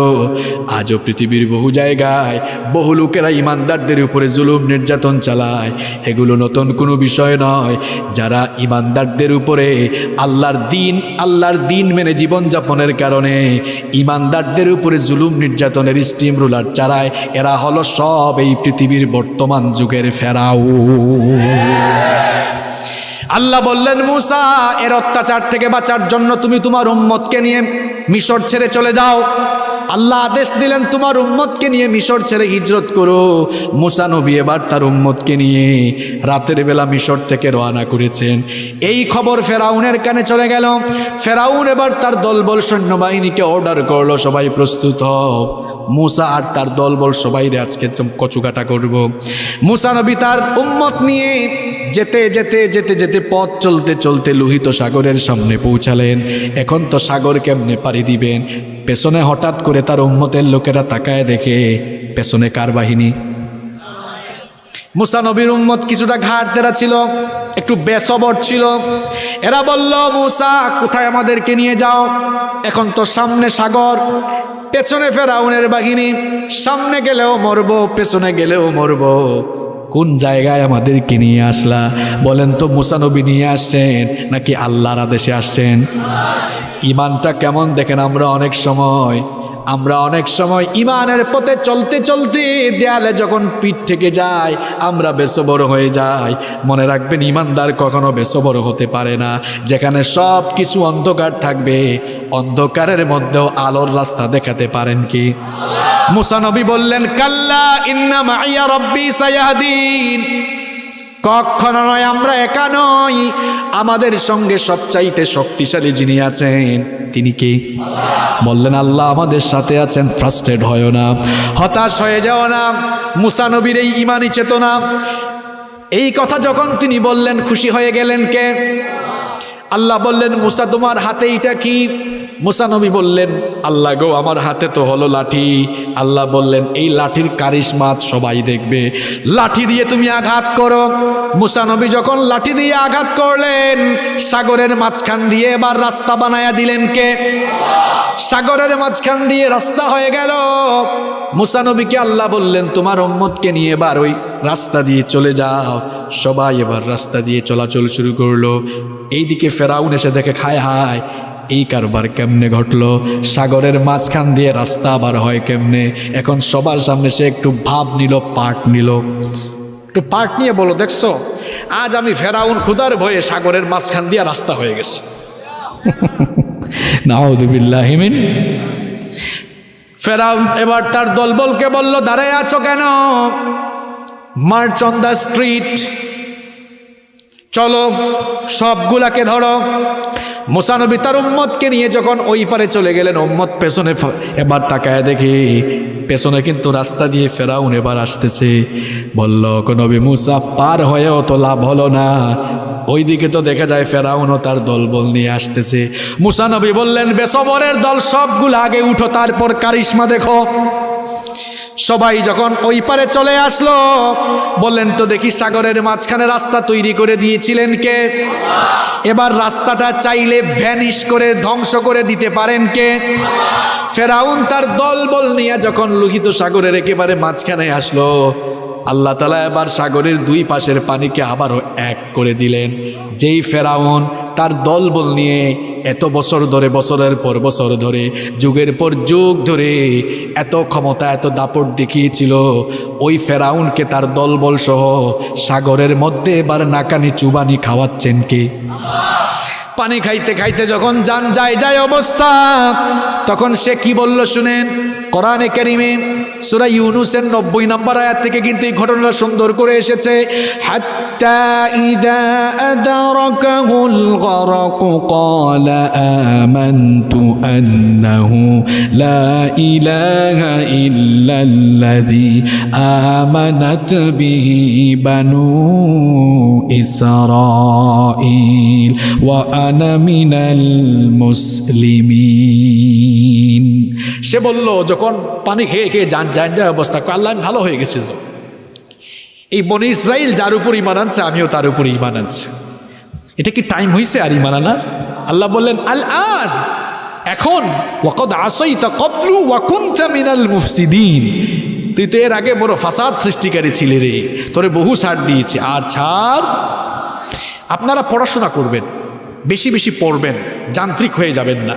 এখন তো সবাই যান্ত্রিক, সারাদিন খেলে যুবকরা ফেসবুকে স্ক্রলিং করে। যুবকরা একটু পড়বা, কোরআন হাদিস পড়ে দেখবা, পৃথিবীতে যে সকল মানুষেরা, যে সকল লোকেরা ইমানদারদের উপরে জুলুম করেছে, মরার আগে সব কয়টাকে আল্লাহ সাইজ করে করে দুনিয়া থেকে বিদায় করেছে। এই যে 6টা জাতির কথা বললাম, বিপদ আসার 2 নম্বর কারণ বললাম, যখন কোনো জাতি আল্লাহর অবাধ্য হয়ে যায় এদেরকে গজব দিয়া ধ্বংস করে দেন কে? এই 2টা কারণ বড়, বাকি পয়েন্টগুলো ছোট ছোট। কষ্ট হচ্ছে আপনাদের? এবার চলেন 3 নম্বর কারণ হচ্ছে মানুষের উপরে গজব আসে। এর 3 নম্বর কারণ হলো মানুষ যখন গুনাহের সাগরে গা ভাসিয়ে দেয়, বেশি বেশি পাপ করতে থাকে, তখন আল্লাহ মানুষগুলোর উপর গজব দেন। তাহলে মানুষের উপরে গজব আসার 3 নম্বর কারণ হলো মানুষ যখন গুনাহ করতে থাকে, পাপ করতে থাকে, তখন মানুষের উপর গজব দেন কে? এই যে আমাদের উপরে বিপদ আসে, মুসিবত আসে, এগুলো এমনি এমনি আসে না। কোরআনুল কারীমের 42 নম্বর সূরা, সূরাতুশ শুরা এর 30 নম্বর আয়াতে রব্বুল আলামিন বললেন, ওয়ামা আসাবাকুম মিন মুসিবাতিন ফাবিমা কাসাবাত আইদিকুম ওয়া ইয়াফু আন কাসীর। আল্লাহ তাআলা বলছেন তোমাদের উপরে যে বিপদ মুসিবত আসে এগুলো এমনি এমনি আসে না, এগুলো তোমাদের 2 হাতের কামাই করা। এমনি এমনি আসে না। যখন তোমরা গুনাহ করো তখন তোমাদের উপরে গজব নেমে আসে। দেখেন ইবনু মাজাহ শরীফের হাদিস, নবীজি বলেছেন আমার উম্মত যখন 5টি কুকর্মে লিপ্ত হবে সেই জাতির উপরে, সেই সমাজের উপরে গজব দান করবেন কে? এই যুবকরা এদিকে তাকাও, ওদিকে কি? তাইলে আমি শেষ করে দিই, মোনাজাত দিয়ে দিব। 3 নম্বর কারণ বলছে, এর মধ্যে সুন্দর একটা হাদিস নিয়ে আসছি। দেখেন আল্লাহর কোরআন, আল্লাহর হাদিসগুলো, বিশেষ করে এই হাদিসটা আমি যখন পড়ি আমার কাছে মনে হয় নবীজি কি আমাদেরকে দেখে দেখে কথাগুলো বলতেছেন নাকি? আল্লাহু আকবার। ইবনু মাজার হাদিস, নবীজি বলেছেন আমার উম্মত যখন 5টি কুকর্মে লিপ্ত হবে, যেই সমাজের লোকেরা, যেই জাতির লোকেরা এই 5টি কুকর্মে লিপ্ত হবে, ওই সমাজের উপরে, ওই জাতিগোষ্ঠীর উপরে গজব দিয়ে দিবেন কে? 1 নম্বর আল্লাহ বললেন যখন কোনো সমাজে যৌনতা, অশ্লীলতা ব্যাপক হারে ছড়িয়ে পড়ে, তখন ওই সমাজে আল্লাহ এমন এমন রোগ বালাই দেন, যেই রোগ বালাই পৃথিবীতে আগে, দুনিয়াতে আগে ছিল না, পূর্বপুরুষদের মধ্যে ছিল না। এমন রোগ বালাই আল্লাহ ওই সমাজে দেন যখন ওই সমাজের লোকেরা জেনা বেবিচারে গা ভাসায়া দেয়। এই যুবকরা তোমরা বলো 200 বছর আগে পৃথিবীতে এইডস নামক কোনো রোগ ছিল নাকি? আমি তো কথাগুলো মিলাই মিলাই বলতেছি, শোনেন। 200 বছর আগে দুনিয়াতে এইডস ছিল না। যখন আমরা বিয়ে শাদী ছাড়া অবাধ যৌনতা শুরু করলাম, আজকে পশ্চিমা বিশ্বগুলোতে বিয়ে শাদী ছাড়া এক একজনের 10টা 15টা করে গার্লফ্রেন্ড। এখন এই কালচার আমার দেশেও আমদানি হয়েছে। এখন বিয়ে মানুষ গোপন রাখতেছে, বিয়ে গোপন রাখতেছে, বাচ্চা হওয়ার পরে অনেকে নাকি বিয়ের অনুষ্ঠান করবে। কোন কালচার এখন চলে আসছে চিন্তা করছেন আপনি? আমরা শুনতাম বা এখনো আশেপাশে শোনা যায়, অনেক মানুষ বলে যে আগে মানুষ অবৈধ সম্পর্ক করতো লুকাইয়া আর বিয়ে শাদী করতো দেখাইয়া, আর এখন হয়ে গেছে উল্টা। এখন বিয়ে শাদী করে লুকাইয়া, অবৈধ সম্পর্ক করে দেখাইয়া। ভালো লক্ষণ না খারাপ লক্ষণ? এই খারাপ লক্ষণে ডুবলে এইডস না আরো যে সামনে কত রোগ আসতেছে আমরা কিন্তু জানি। আমরা যখন পর্দার বিরুদ্ধে অবস্থান নিলাম, আমরা যখন আমাদের নারীদেরকে বেপরদা বানায় দিলাম, পৃথিবীতে 3 বছর আগেও করোনা ছিল না, আল্লাহ এমন গজব দিলেন, নারী হোক আর পুরুষ হোক সবাই এখন কি পড়ে? সব এখন প্যাকেট, সব এখন পর্দার ভেতরে। আরে বাপরে বাপ, যারা একটু বেশি সচেতন দেখা যায় শুধু মাস্ক না, হেলমেট আরেকটা লাগায়, দেখলে মনে হয় নাসা থেকে মহাকাশ বিজ্ঞানী নেমে আসছে। আছে এরকম। ভবিষ্যতে এটা আখিরি জামানার উম্মতের ব্যাপারে নবীজি হাদিসটা বলেছেন, আখিরি জামানার উম্মতরা যখন এই গুনাহগুলোতে ছড়িয়ে, এই গুনাহগুলোতে যখন তারা গা ভাসিয়ে দিবে, এই রকম নতুন নতুন ভেরিয়েন্ট, নতুন নতুন রোগ ওই সমাজে দিবেন কে? যুবক ভাইয়েরা, তরুণ ভাইয়েরা, গুনাহ থেকে ফিরে আসো, গুনাহ থেকে ফিরে আসো, আর পাপ করে করে নিজের জীবনটাকে নষ্ট করিও না, নইলে সামনে আরো এমন এমন রোগ আসতেছে যেই রোগগুলার কিন্তু টিকা, কোনো ঔষধও কিন্তু খুঁজে পাওয়া যাবে। এইডসের অবস্থা সবাই জানেন। তাহলে শুনেন, আমার নবী বলেছেন 5টি কুকর্মে যখন কোনো সমাজে ছড়িয়ে পড়বে, ওই সমাজে নতুন নতুন রোগের গজব দিবেন কে? 1 নাম্বার পয়েন্টটা বললাম। 2 নাম্বার, নবীজি বলেছেন যখন কোনো সমাজের লোকেরা ওজনে কম দেওয়া শুরু করবে, ওজনে কম দিয়ে দিয়ে মানুষকে প্রতারিত করবে, ওই সমাজের মধ্যে তখন দুর্নীতি, সন্ত্রাস আর ফিতনা ফাসাদ ছড়িয়ে যাবে। তাহলে বলেন তো, এই যে এখন দুর্নীতি, ফিতনা ফাসাদ কম না বেশি? এগুলো আমাদেরই কুকর্মের ফল। আমরা ওজনে কম দিয়ে নেওয়ার সময় ঠিক মতো নয়, দেওয়ার সময় ঠিক মতো। 3 নাম্বার, নবীজি বলেছেন যখন জাকাত ফরজ হওয়ার পরেও মানুষগুলো জাকাত দিবে না, আসমান থেকে বৃষ্টি বন্ধ করে দিবেন কে? যখন বৃষ্টি বন্ধ হয়ে যাবে তখন কিন্তু দুর্ভিক্ষ দেখা দিবে। এই যে এত এত দুর্ভিক্ষ, বৃষ্টি বন্ধ হচ্ছে, দেখেন কত মানুষের উপর জাকাত ফরজ, তাও জাকাত দেয় না। এই হাদিসে নবীজি এই কথাটাও বাড়িয়ে বললেন, ওয়ালাউলাল বাহাইম ওয়ালাম ইউমতিরু। নবীজি বললেন যদি অন্যান্য প্রাণী এবং উদ্ভিদকুল না থাকতো তাহলে আল্লাহ চিরতরে বৃষ্টি বন্ধ করে দিতেন। ওই উদ্ভিদ আর অন্যান্য প্রাণীর জন্য আপনি বৃষ্টি পান, নইলে বন্ধ হয়ে যেত। 4 নাম্বার, নবীজি বলেছেন যখন কোনো সমাজে মানুষ আল্লাহ আর তার রাসূলের আনুগত্যের বিপরীত জীবনযাপন করবে, ওই সমাজে আল্লাহ তাদের শত্রুদেরকে ক্ষমতায় বসায় রাখবেন। গজব কিন্তু এমনি এমনি আসে না। আমি আগেই কোরআনের আয়াত বলেছি, মানুষ তার নিজের হাতে কামাই করে গজব নিয়ে আসে। 5 নাম্বার, নবীজি বললেন যখন কোনো সমাজে লোকেরা আল্লাহর আইন বাদ দিয়ে নিজেদের আইন দিয়ে বিচার ফয়সালা শুরু করবে, আল্লাহর আইনকে মাইনাস করে দিয়ে নিজেদের তৈরি আইনকে বেশি প্রাধান্য দিবে, ওই সমাজের মধ্যে আল্লাহ জালেম শাসককে চাপায়া দিবে। এরপরে আরেকটা হাদিস আমার মনে পড়ে গেল, নবীজি বলেছেন এই কাজগুলো যখন উম্মত করবে তাদের উপর আল্লাহর তরফ থেকে ডিরেক্ট গজব নেমে আসবে। খুব ভালো করে হাদিসটা শুনেন, নবীজি বলেছেন ইদা কানাল মাগনামু দুলা। এখানে আলেমরা বসে আছেন, হয়তো তারাও এই হাদিসটা সবাই পড়েছেন। ইদা কানাল মাগনামু দুলা, নবীজি বলেছেন যখন জনগণের আর রাষ্ট্রের সম্পদকে মানুষ নিজের সম্পদ মনে করে পেটের ভেতরে ঢুকাবে, তখন ওই সমাজে গজব দিবেন কে? এরকম বহু শেষরা চোর আর চামার আছে, আমরা খাটের নিচে জুতা রাখি আর তারা খাটের নিচে জনগণের তেল চুরি করে লুকায় রাখে। যেই সমাজে এগুলা চলে, ওই সমাজে গজব দিবেন কে? এই জন্য গজব আসা বন্ধ যদি করতে হয়, দুর্নীতিবাজদের দুর্নীতি বন্ধ করেন, চোরদের চুরি বন্ধ করেন, গজব তুলে নিবেন কে? এরপরে নবীজি বললেন ওয়াল আমানাতু মাগনামা। যখন লোকেরা আমানতের খেয়ানত করবে তখন ওই সমাজে গজব নেমে আসবে। এখন দেখবেন আমানতের টাকা রাখা হচ্ছে, নিজেই খায়া আমানতের টাকা পেটের ভিতর ঢুকায় রাখছে, আছে না নাই? এই রকম আমানতের খেয়ানত, এই কুকর্ম যখন চলবে সমাজে গজব আসবে। নবীজি বলেছেন ওয়াজ যাকাতু মাগরামা। মানুষ যখন যাকাতকে বোঝা মনে করবে, জরিমানার মতো মনে করবে, গজব দিবেন কে? এরপরে নবীজি বলেছেন ওয়া আতাআর রাজুলু যাওজাতাহু ওয়া আক্কা উম্মাহু। মানুষেরা যখন নিজের বউয়ের কথা বেশি শুনবে আর মায়ের কথার অবাধ্য হবে, গজব দিবেন কি? এই রকম কিছু কুসন্তান সমাজে আছে না নাই? বউর সাথে মিষ্টি ভাষায় কথা বলে, তার মা বুড়ি মানুষ, চিকিৎসা করানো দরকার। ছেলেকে বলল বাবারে আমার চিকিৎসা করাবে, একটু ডাক্তারে নিয়ে যাও। সবর করতে পারো না, ঝিরকি দেয়, ধমক দেয়, গলা উঁচু করে কথা বলে, চক্ষু লাল বানায় ফেলে। অথচ আল্লাহ বলেছেন এই গোলাম তোর মা বাবার সাথে কথা বলবি কেমনে শোন, ওয়া কুল লাহুমা কওলান কারীমা। ভাষায় মা বাবার সঙ্গে কথা বলো শিখাচ্ছেন কি? যখন মানুষ তার মায়ের সঙ্গে কর্কশ ভাষায় কথা বলবে, গলা উঁচু করে কথা বলবে, আর বউয়ের সাথে মিষ্টি ভাষায় কথা বলবে, ওই লোকটার জীবনেও বিপদ মুসিবত গজব দিয়া রাখবেন কে?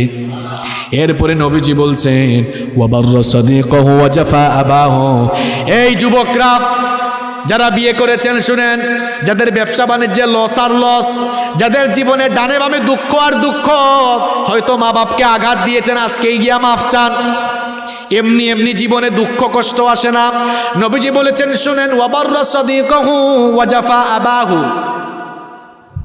যখন মানুষেরা তার বাবার সঙ্গে কর্কশ ভাষায় কথা বলবে আর বন্ধুর সঙ্গে মিষ্টি ভাষায় কথা বলবে, এই চিত্র আমার সমাজে এখন কম না বেশি? পাশের বাড়ির দুস্থ এসে বলছে, দুস্থ বাড়িতে আছো? কয় হ্যাঁ দুস্থ আছি তো। খুব মিষ্টি ভাষায় জবাব। আর বাপ অসুস্থ, বাজান একটু তুলে দাও না, এত টাকা নাকি করো কোন আছে এরকম?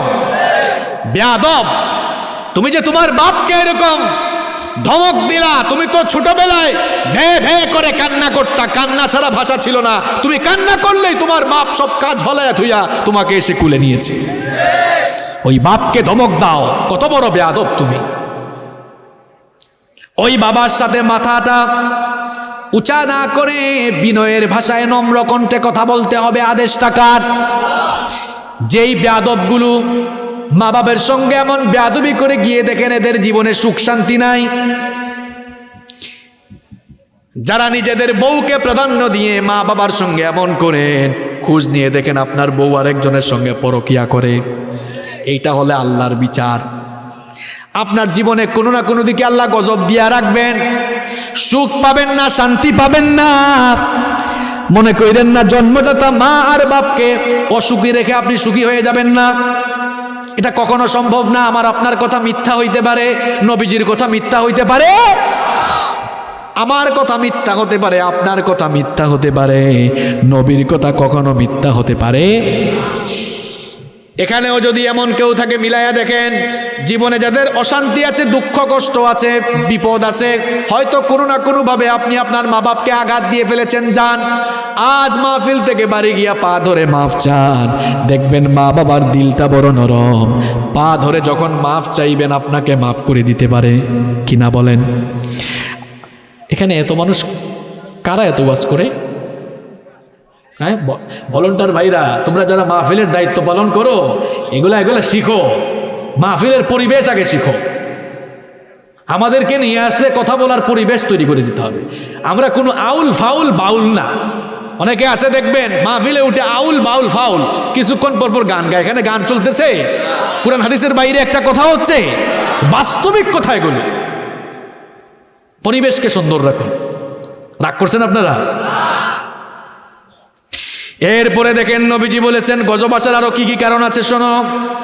ওয়ারতাফাতিল আসওয়াতু ফিল মাসাজিদ, মসজিদগুলোতে যখন অনর্থক হই হুল্লাই, দেখেন এখানে সুন্দর আলোচনা করে, সুন্দর আলোচনা চলে, এরা হই হুল্লা করে। শয়তান ধরছে নি কোনো, আল্লাহ জানে। এরপরে নবীজি বলেছেন শোনো, সমাজে গজব আসার আরো কারণ আছে। নবীজি বলেছেন ওয়া কানা যাইমুল কওমি আরদালাহুম। এই হাদিসটা যখন আমি পড়ি মনে হয় নবীজি কি এখন আমাদেরকে দেখে দেখে কথাগুলো বলতেছেন কিনা। ওয়া কানা যাইমুল কওমি আরদালাহুম, নবীজি বলেছেন যখন নিকৃষ্ট চরিত্রের লোকেরা সমাজের নেতা হয়ে যাবে, ওই সমাজে তখন গজব নেমে আসবে। এখন আল্লাহওয়ালা কোরআনওয়ালা লোকগুলো জেলখানার ভেতরে, চোর ডাকাত সন্ত্রাস চাঁদাবাজগুলো দেখা যাচ্ছে বুক ফুলাইয়া হাঁটতেছে। লক্ষণ কিন্তু ভালো না। এটা আমার ভাষায় নয়, নবীজির ভাষায় লক্ষণ বড় খারাপ। আপনি যদি রাগ করেন নবীর সঙ্গে গিয়ে রাগ করেন, হাসিবুর রহমানের সাথে না। এই জন্য বলেছি নবীজি কি দেখে দেখে কথাগুলো বলতেছেন কিনা। এরপরে দেখেন নবীজি বলেছেন ওয়া উকরিমার রাজুলু মাখাফাতা শাররিহি, লোকেরা যখন ভয়ে ভয়ে মানুষগুলোকে সম্মান করবে, আহারে লোকটারে সম্মান না করলে আমারে ধরবে, ওই লোকটার ভয়ে যদি হক কথা বলে ফেলি আমারেও ধরতে পারে। এই রকম কালচার, এই রকম চিত্র এখন সমাজে কম না বেশি।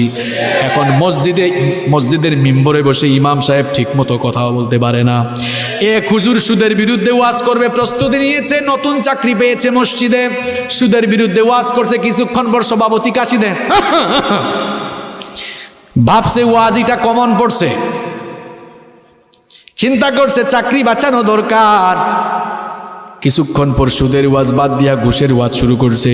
এবার সেক্রেটারি কয় হুজুর বুঝছে এই ওয়াজও কমন, এটাও বাদ দেওয়া দরকার, চাকরিটা তো বাঁচানো দরকার। সুদের ওয়াজ বাদ, ঘুষের ওয়াজও বাদ, শুরু করছে চাঁদাবাজির ওয়াজ। এবার কেশিয়ার কয়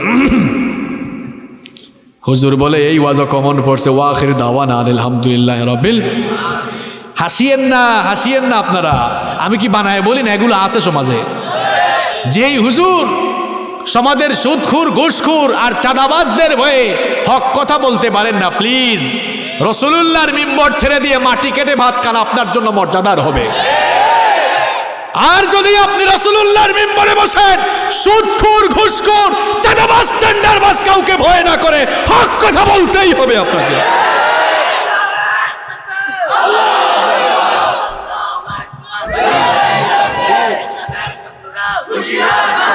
এরপরে নবীজি বলেছেন ওয়াশুরিবাতিল খুমুর, মানুষেরা যখন মদ পানকে হালাল মনে করবে, ফ্যাশন মনে করবে, গজব দিবেন কে?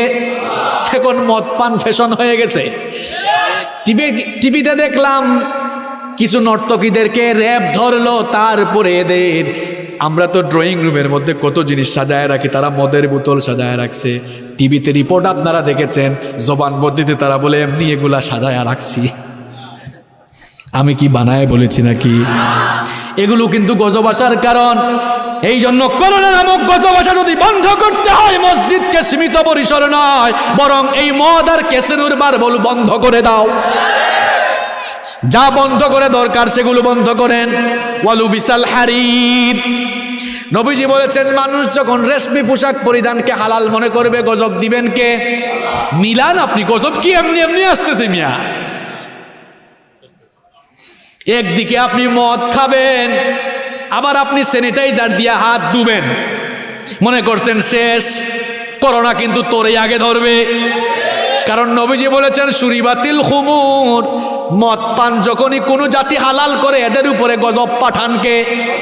গজব এটা এমনি আসে না, দেন কে? তুলে নিতে পারেন কে? এক হাতে মদ খায় আর এক হাতে স্যানিটাইজার, আসে না নাই? স্যানিটাইজার কিন্তু তোরে বাঁচাইতে পারবে না, বাঁচাইতে পারবে কে? তবে হ্যাঁ, স্যানিটাইজার অবশ্যই হাতে রাখবেন, মাস্ক লাগাবেন, সাবধান সচেতন থাকবেন। আমি এই কথাগুলো এই জন্য বলেছি, একদিকে হারাম কাজ করে অন্যদিকে সাবধান থেকে কিন্তু হবে। আমরা সাবধান থাকবো, পাশাপাশি হারাম থেকেও যদি বেঁচে থাকি আমাদেরকে বাঁচায় দিবেন কে? এজন্য আমি সাবধান হতে বলেছি, পাশাপাশি হারাম বর্জন করে হালাল পথে চলতে বলেছি। এরপরে নবীজি বলেছেন ওয়াত্তুখিদাতিল কাইনাতু ওয়াল মাআজিফ, যখন কোন জাতির লোকেরা গান বাজনাকে হালাল মনে করবে, গান বাজনাকে বরণ করবে, গান বাজনা সমাজে বেশি বেশি তারা প্রচলন করবে, ওই সমাজের মধ্যে গজব দিবেন কে? এখন গান বাজনার জন্য অনুমতি লাগে না, মাহফিলের জন্য যুবক তরুণরা অনুমতি আনতে গেলে জুতার তলা ক্ষয় হইয়া যায়। গজব কি এমনি এমনি আসে না, আপনি ডাইকা নিয়ে আসেন। আরে বাপরে বাপ, 16ই ডিসেম্বর মাহফিল করতে দেয় না। বিজয় দিবস জানো না? তো বিজয় দিবস তো কি হয়েছে?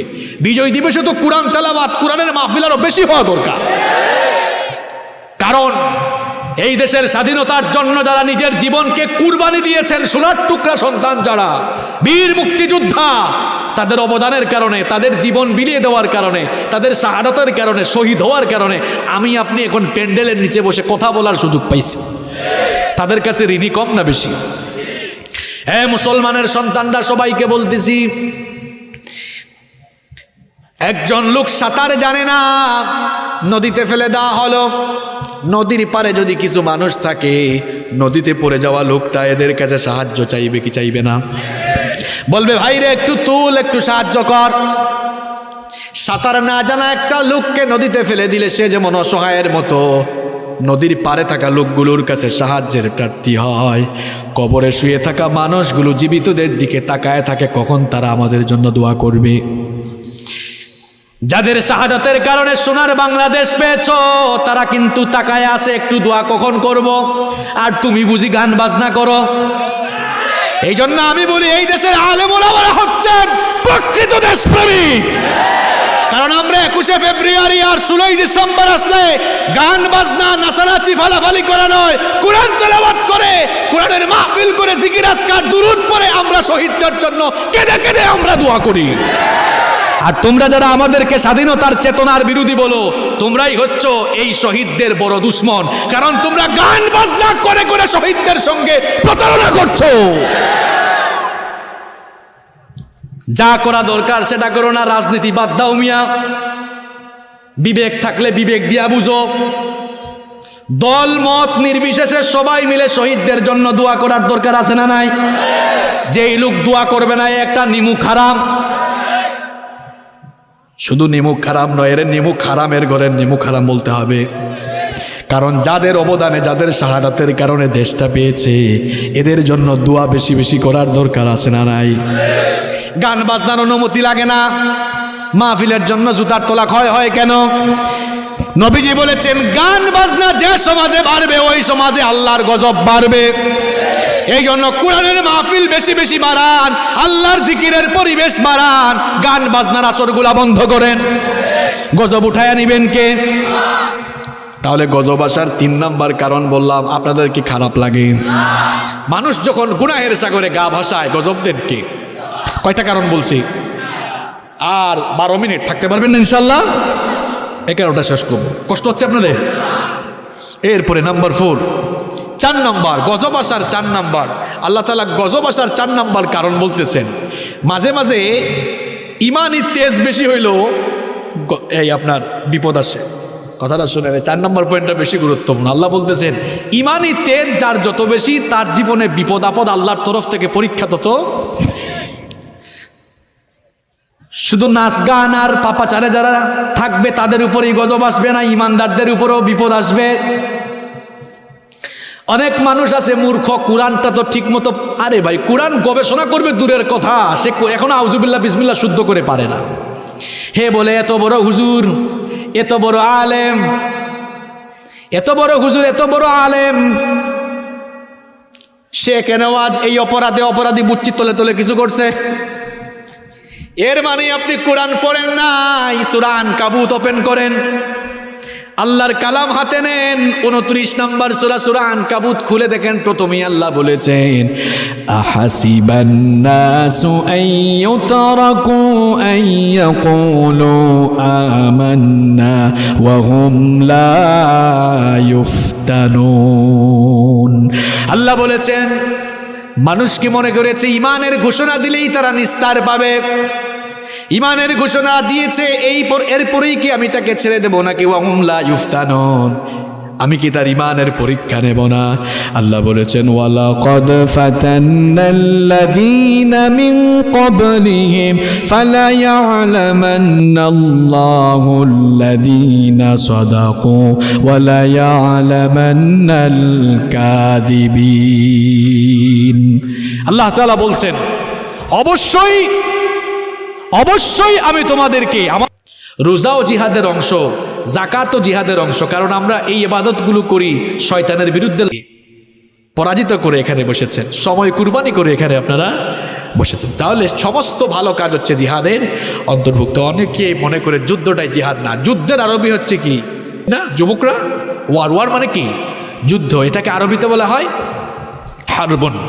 তো এই যে যুদ্ধ বিগ্রহ, অর্থাৎ যদি কোনো দেশে মুসলমানরা তাদের রাষ্ট্রপ্রধানের নেতৃত্বে আল্লাহর দ্বীনের জন্য যদি শত্রুপক্ষের আক্রমণ আসার পরে তারা ঝাঁপিয়ে পড়ে, ওইটাকে জিহাদ বলা হয় না, ওটা জিহাদের একটা লাস্ট স্টেপ, যেটাকে আরবিতে বলা হয় কিতাল ফি সাবিলিল্লাহ, আল্লাহর রাস্তায় লড়াই করা, কিন্তু ওইটা জিহাদ নয়, ওটাই শুধুমাত্র জিহাদ নয়। তাহলে মানুষ যখন জিহাদ থেকে দূরে সরে যাবে, গজব দিবেন কে? আমার একটা ঘটনা মনে পড়ছে, আমি কি বলবো?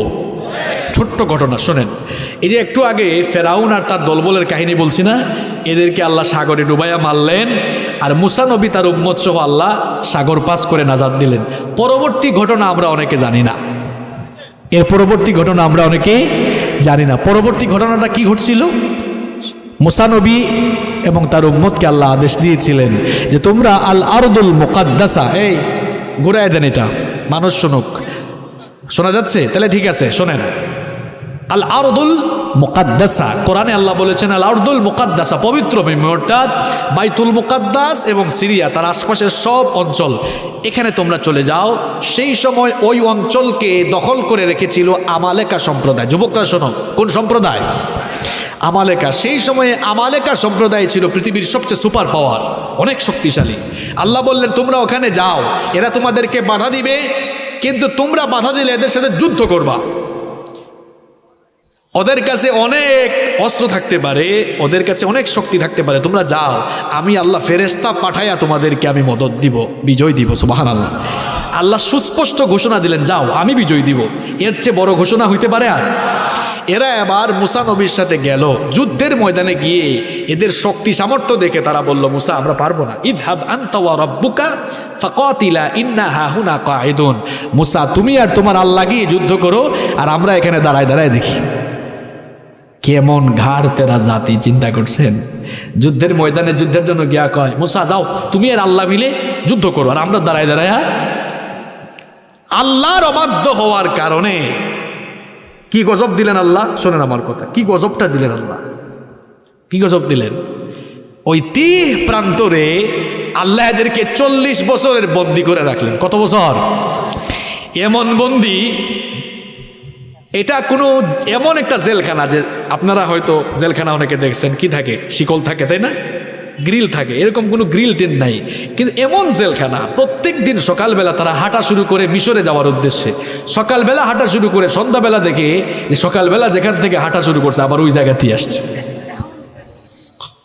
এই দশা, এই শাস্তি কত বছর চলল? ওই যে মানুষ বলে না কি, ঢুস খাইলে এদের অবস্থা হইলো এমন। এরা বুঝলো আরে আল্লাহর আদেশ অমান্য করছে, এই জন্যই অবস্থা। পরে বলল তারা, ঠিক আছে আমরা আল্লাহর আদেশ মানবো, আমরা এদের বিরুদ্ধে লড়াই করব। কারণ আমাদের তো একটা আশার জায়গা আছে, আল্লাহ বলেছেন আমাদেরকে বিজয় দিবেন। তারা এবার গেল, আল্লাহ তাদেরকে বিজয় দিলেন।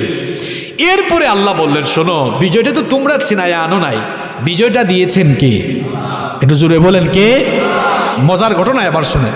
আল্লাহ বললেন, যেহেতু বিজয়টা আমি দিয়েছি, এক কাজ করো, তোমরা এই পবিত্র ভূমিতে ঢুকার সময় 2টা কাজ করবা। কয়টা কাজ শুনতেছেন আপনারা?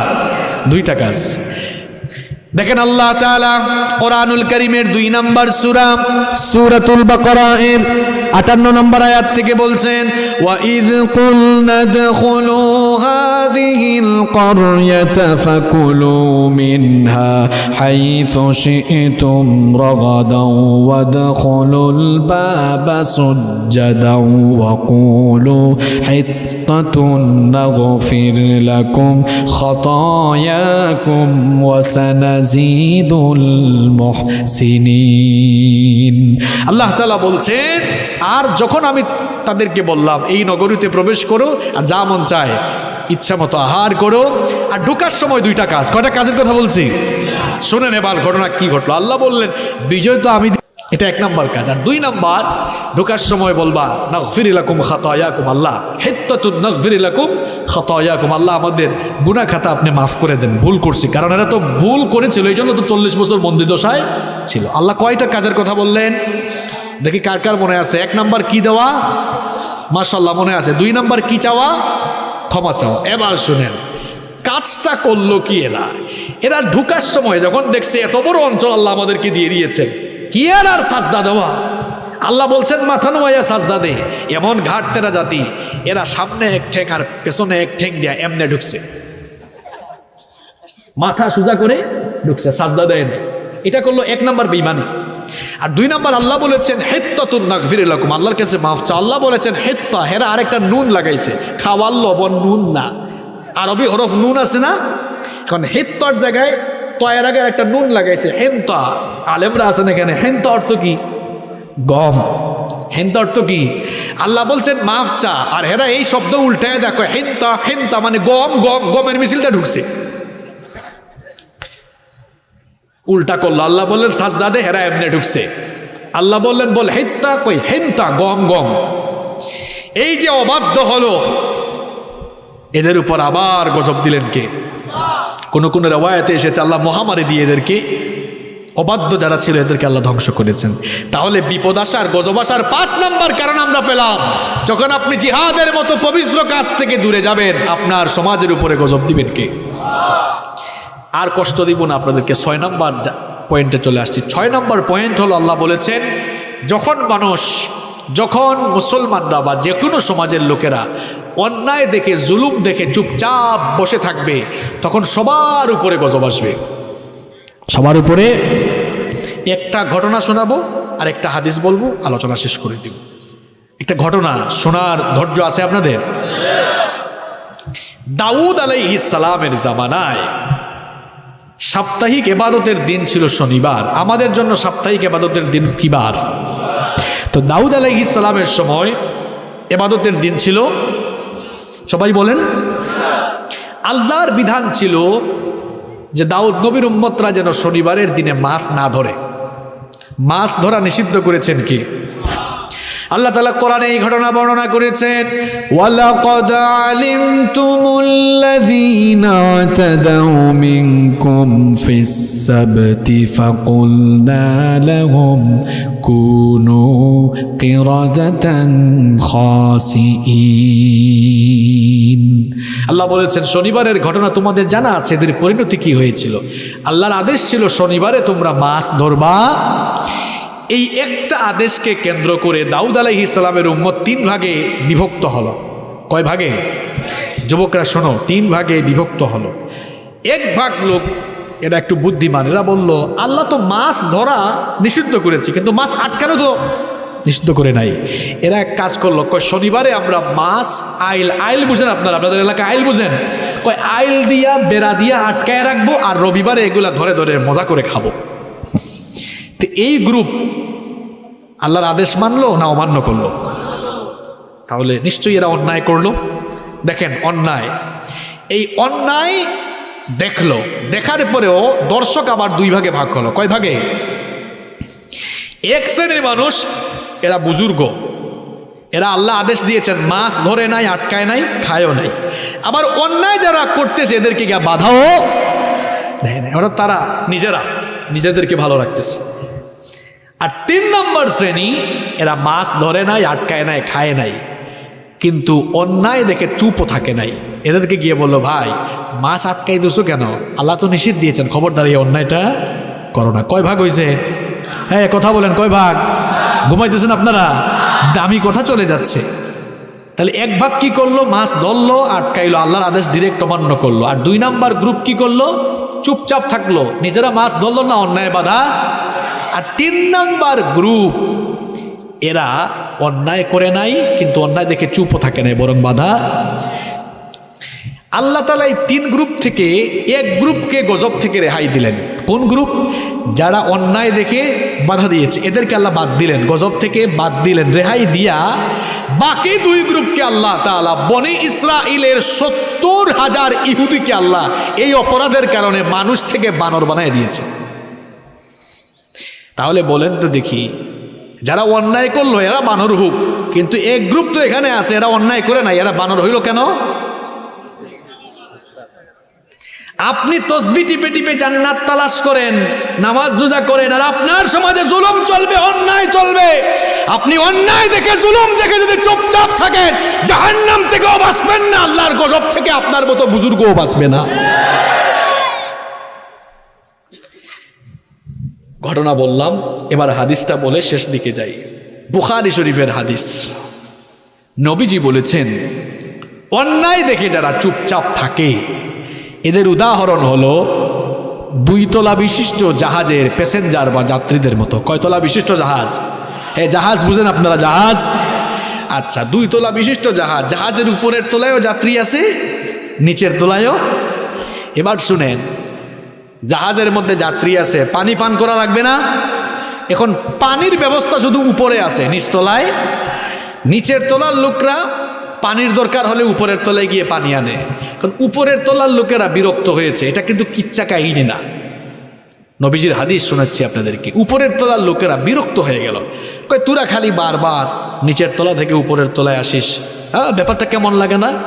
নিচের তলায় এক পাগলা ছিল, সে বলল আমরা আসার কারণে তোমরা যদি এতই বিরক্ত হও, যাও আমি আর আসবো না, পানির দরকার হইলে জাহাজ আমি ফুটা করব, জাহাজ ফুটা করে জাহাজের নিচ দিয়ে আমি পানি তুলবো। এই পাগলা যদি কথা মতো এবার জাহাজ ফুটা করে পানি তোলা শুরু করে, তাহলে জাহাজ ডুবে শুধু সে মরবে, নিচের তলারা মরবে না সবগুলা মরবে।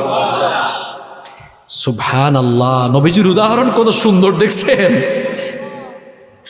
এই পাগলা জাহাজ ফুটা করলে উপরের নিচের সবাই যেমন মরবে, আপনার সমাজে অন্যায় জুলুম চলবে, আপনি যদি বাধা না দেন, ওই পাগলারে কেউ বাধা না দিলে যেমন সবাই ডুবে মরবে, আপনার সমাজে অন্যায় জুলুম চললে বুবা শয়তানের মতো আপনি চুপচাপ থাকলে গজব আসলে আপনার উপর ঠাডা আগে পড়বে। এই রাস্তায় একটা কুত্তা মরে পড়ে আছে। এখন বলেন এই কুত্তা এটা মরার পরে কেউ যদি এটা না ফেলে এখান থেকে, এটা কয়েকদিন পরে যখন পচা শুরু করবে, গন্ধ দুর্গন্ধ মানুষের নাকে লাগবে না আপনার নাকেও লাগবে? সবার নাকে। সুতরাং কেউ যদি এটা না ফেলে আপনাকে নিজের দায়িত্বে এটা ফেলে দিতে, কি বুঝলেন? আপনার সমাজে অন্যায় চলবে, জুলুম চলবে, কেউ কথা না বললেও আপনার ভেতরে ইমানি চেতনা থাকলে, ইমানি ফিলিংস থাকলে, কেউ কথা বলুক আর না বলুক, আপনি অন্যায়ের পক্ষে কথা বলবেন, কাজ করবেন। না করলে ঠাডা পড়বে। কি পড়বে? গজব আসার কারণ বলছি কয়টা? এগুলো বন্ধ করা দরকার। তাহলে আমাদের উপর রহমত করবেন কে? এবার 2 মিনিটে বলবো গজব থেকে বাঁচার উপায় আছে 4টা। কয়টা? 1 নম্বর সবর করতে হবে। 1 নম্বর কি করতে হবে? সবর করতে হবে। আইয়ুব নবীর রোগ ছিল কত বছর? জানে না। কত বছর? 18 বছর। কত বছর? গোটা শরীর পচে গেল, জিহবা পচে গেল। সবর করেন নাই? শোনেন, উনি 70 বছর বয়সে রোগে আক্রান্ত হয়েছেন। কত বছর বয়সে? উনার স্ত্রী বললেন, আচ্ছা আপনি আল্লাহর কাছে দোয়া করেন না কেন? দোয়া করলে তো আল্লাহ আপনারে ভালো বানায় দিবেন। তিনি বললেন, বিবি 70 বছর আল্লাহর নিয়ামত পেয়েছি, এটার শুকরিয়া আদায়ের জন্য আরো 70 বছর অসুস্থ থাকলেও হক আদায় করা যাবে না। 18 বছর রোগে আক্রান্ত, গোটা শরীর পচে গেছে, জিহবা পচে গেছে। সবর করেছেন কার জন্য? আপনি সবর করবেন। ইব্রাহিম আলাইহিস সালামকে আল্লাহ আদেশ দিলেন, এই যে ইব্রাহিম নবীর কাহিনী আমার আগে আনসারি ভাই আপনাদেরকে কোরআন থেকে শোনালেন। 86 বছর পর্যন্ত আল্লাহ তাকে সন্তান দেন নাই। সন্তান দিয়েও আল্লাহ পরীক্ষা করলেন, বললেন তোমার সন্তানকে মক্কা নগরীতে রেখে আসো। নির্বাসনে রেখে আসলেন। বড় হওয়ার পর আল্লাহ আবার পরীক্ষায় ফেললেন, বললেন সন্তানটাকে জবাই করো, কুরবানি করো। তিনি যখন সন্তানটাকে কুরবানির কথা বললেন, সন্তান কি দৌড় দিয়েছেন নাকি? তিনি বললেন, ইয়া আবাতি ফাআল মা তু'মারু সাতাজিদুনি ইনশাআল্লাহু মিনাস সাবিরিন। তিনি বললেন, বাবা আল্লাহ যা আদেশ করেছেন তা করেন, আমাকে আপনি সবরকারী রূপে পাবেন। সুবহানাল্লাহ পড়েন। বিপদ আসলে, কষ্ট দুঃখ গজব আসলে কি করতে হবে? সবর। 2 নম্বর তাওয়াক্কুল করতে হবে কার উপরে? ওমাই ইয়াতাওয়াক্কাল আলাল্লাহি ফাহুয়া হাসবুহ। যে আল্লাহর উপর তাওয়াক্কুল করে তার জন্য আল্লাহ এনাফ, যথেষ্ট। 3 নম্বর বিপদ মুসিবত আসলে দোয়া করবেন। ইউনুস নবীর কাহিনী আমরা জানি। মাছের পেটের ভেতরে গেলেন, একটা অন্ধকার নয় 3টা অন্ধকারে তিনি পড়ে গেলেন। 1 নম্বর অন্ধকার হলো রাতের অন্ধকার, 2 নম্বর অন্ধকার হলো সমুদ্রের তলদেশের অন্ধকার, 3 নম্বর অন্ধকার হলো মাছের পেটের ভেতরের অন্ধকার। এই ত্রিবিধি অন্ধকারে নিমজ্জিত হয়ে তিনি দোয়া করেছেন কার কাছে? তিনি বললেন, লা ইলাহা ইল্লা আনতা সুবহানাকা ইন্নী কুনতু মিনাজ জালিমিন। ইউনুস নবীর এই দোয়া আসমান জমিনের কেউ না শুনলেও শুনেছেন কে? আল্লাহ তাআলা জবাব দিলেন, ফাস্তাজাবনা লাহু ওয়া নাজ্জাইনাহু মিনাল গাম্মি ওয়া কাযালিকা নুনজিল মুমিনিন। আল্লাহ বললেন, আমি আমার ইউনুসের দোয়া, তার ফরিয়াদের ডাকের জবাব দিলাম, তাকে তার বিপদ থেকে বাঁচালাম। ওয়া কাযালিকা, এইভাবে করে ইমানদাররা, মুমিনরাও যদি বিপদে পড়ে আমার কাছে সাহায্য চায়, মুমিনদেরকেও বিপদ থেকে বাঁচায় দিবেন কে? দোয়া করবেন, বেশি বেশি দোয়া করবেন। এই যে করোনার গজব আসছে, দোয়া করেন বেশি বেশি আল্লাহর কাছে। এত বড় গজব দেখেও যুবক তুমি মসজিদে যাও না, আমি তো অবাক হয়ে যাই তোমাকে দেখে। তোমার মতো কত যুবক গত 2 বছরে মারা গেল, মসজিদগুলো বন্ধ হয়ে গেল, তুমি মসজিদে গেলে না। কখন আর তুমি মসজিদে যাবে? একটু মসজিদে যাও, মসজিদে গিয়ে নামাজ পড়ো, আল্লাহর কাছে দোয়া করো। বেশি বেশি দোয়া করলে গজব তুলে নিবেন কে? দোয়ার মাধ্যমে ভাগ্যের পরিবর্তন হয়ে যেতে পারে। বেশি বেশি দোয়া করেন। অনেকগুলো দোয়া রয়েছে। এই সকল ব্যাধি থেকে, মহামারী থেকে বাঁচার জন্য নবীজি দোয়া শিখিয়েছেন, আল্লাহুম্মা ইন্নী আউযু বিকা মিনাল মারাস ওয়াল জুনুনি ওয়াল জুদামি ওয়া মিন সাইয়িল আসকাম। আবার নবীজির কিছু আমল আমি আপনাদেরকে শিখায়া যাই। নবীজি সকাল সন্ধ্যায় সুস্থ থাকার জন্য সকাল সন্ধ্যায় একটা দোয়া করতেন। এই দোয়াটা হয়তো আমরা অনেকে জানি না। নবীজি সকাল সন্ধ্যা একটা দোয়া নিয়মিত পড়তেন, আল্লাহুম্মা ইন্নী আসআলুকাল আফিয়াতা ফিদ দুনিয়া ওয়াল আখিরাহ। বলেন আল্লাহুম্মা, সবাই বলবেন না? আল্লাহুম্মা ইন্নী আসআলুকাল আফিয়া, আল্লাহুম্মা ইন্নী আসআলুকাল আফিয়া, আল্লাহুম্মা ইন্নী আসআলুকাল আফিয়া। সবার কি মুখস্থ হইছে? বলেন আল্লাহুম্মা ইন্নী আসআলুকাল আফিয়াতা ফিদ দুনিয়া ওয়াল আখিরাহ। আরেকটা আমল আমি আপনাদেরকে শিখিয়ে যাই। নবীজি বলেছেন এই দোয়াটা যারা সকাল সন্ধ্যায় পাঠ করবে, আল্লাহ সকল বালা মুসিবত থেকে তাকে হেফাজত করবেন। সুবহানাল্লাহ। খুব সুন্দর একটা দোয়া, সকাল সন্ধ্যায় এই দোয়াটা পড়বেন, দেখবেন আল্লাহ আপনাকে সব কিছু থেকে হেফাজত করবেন।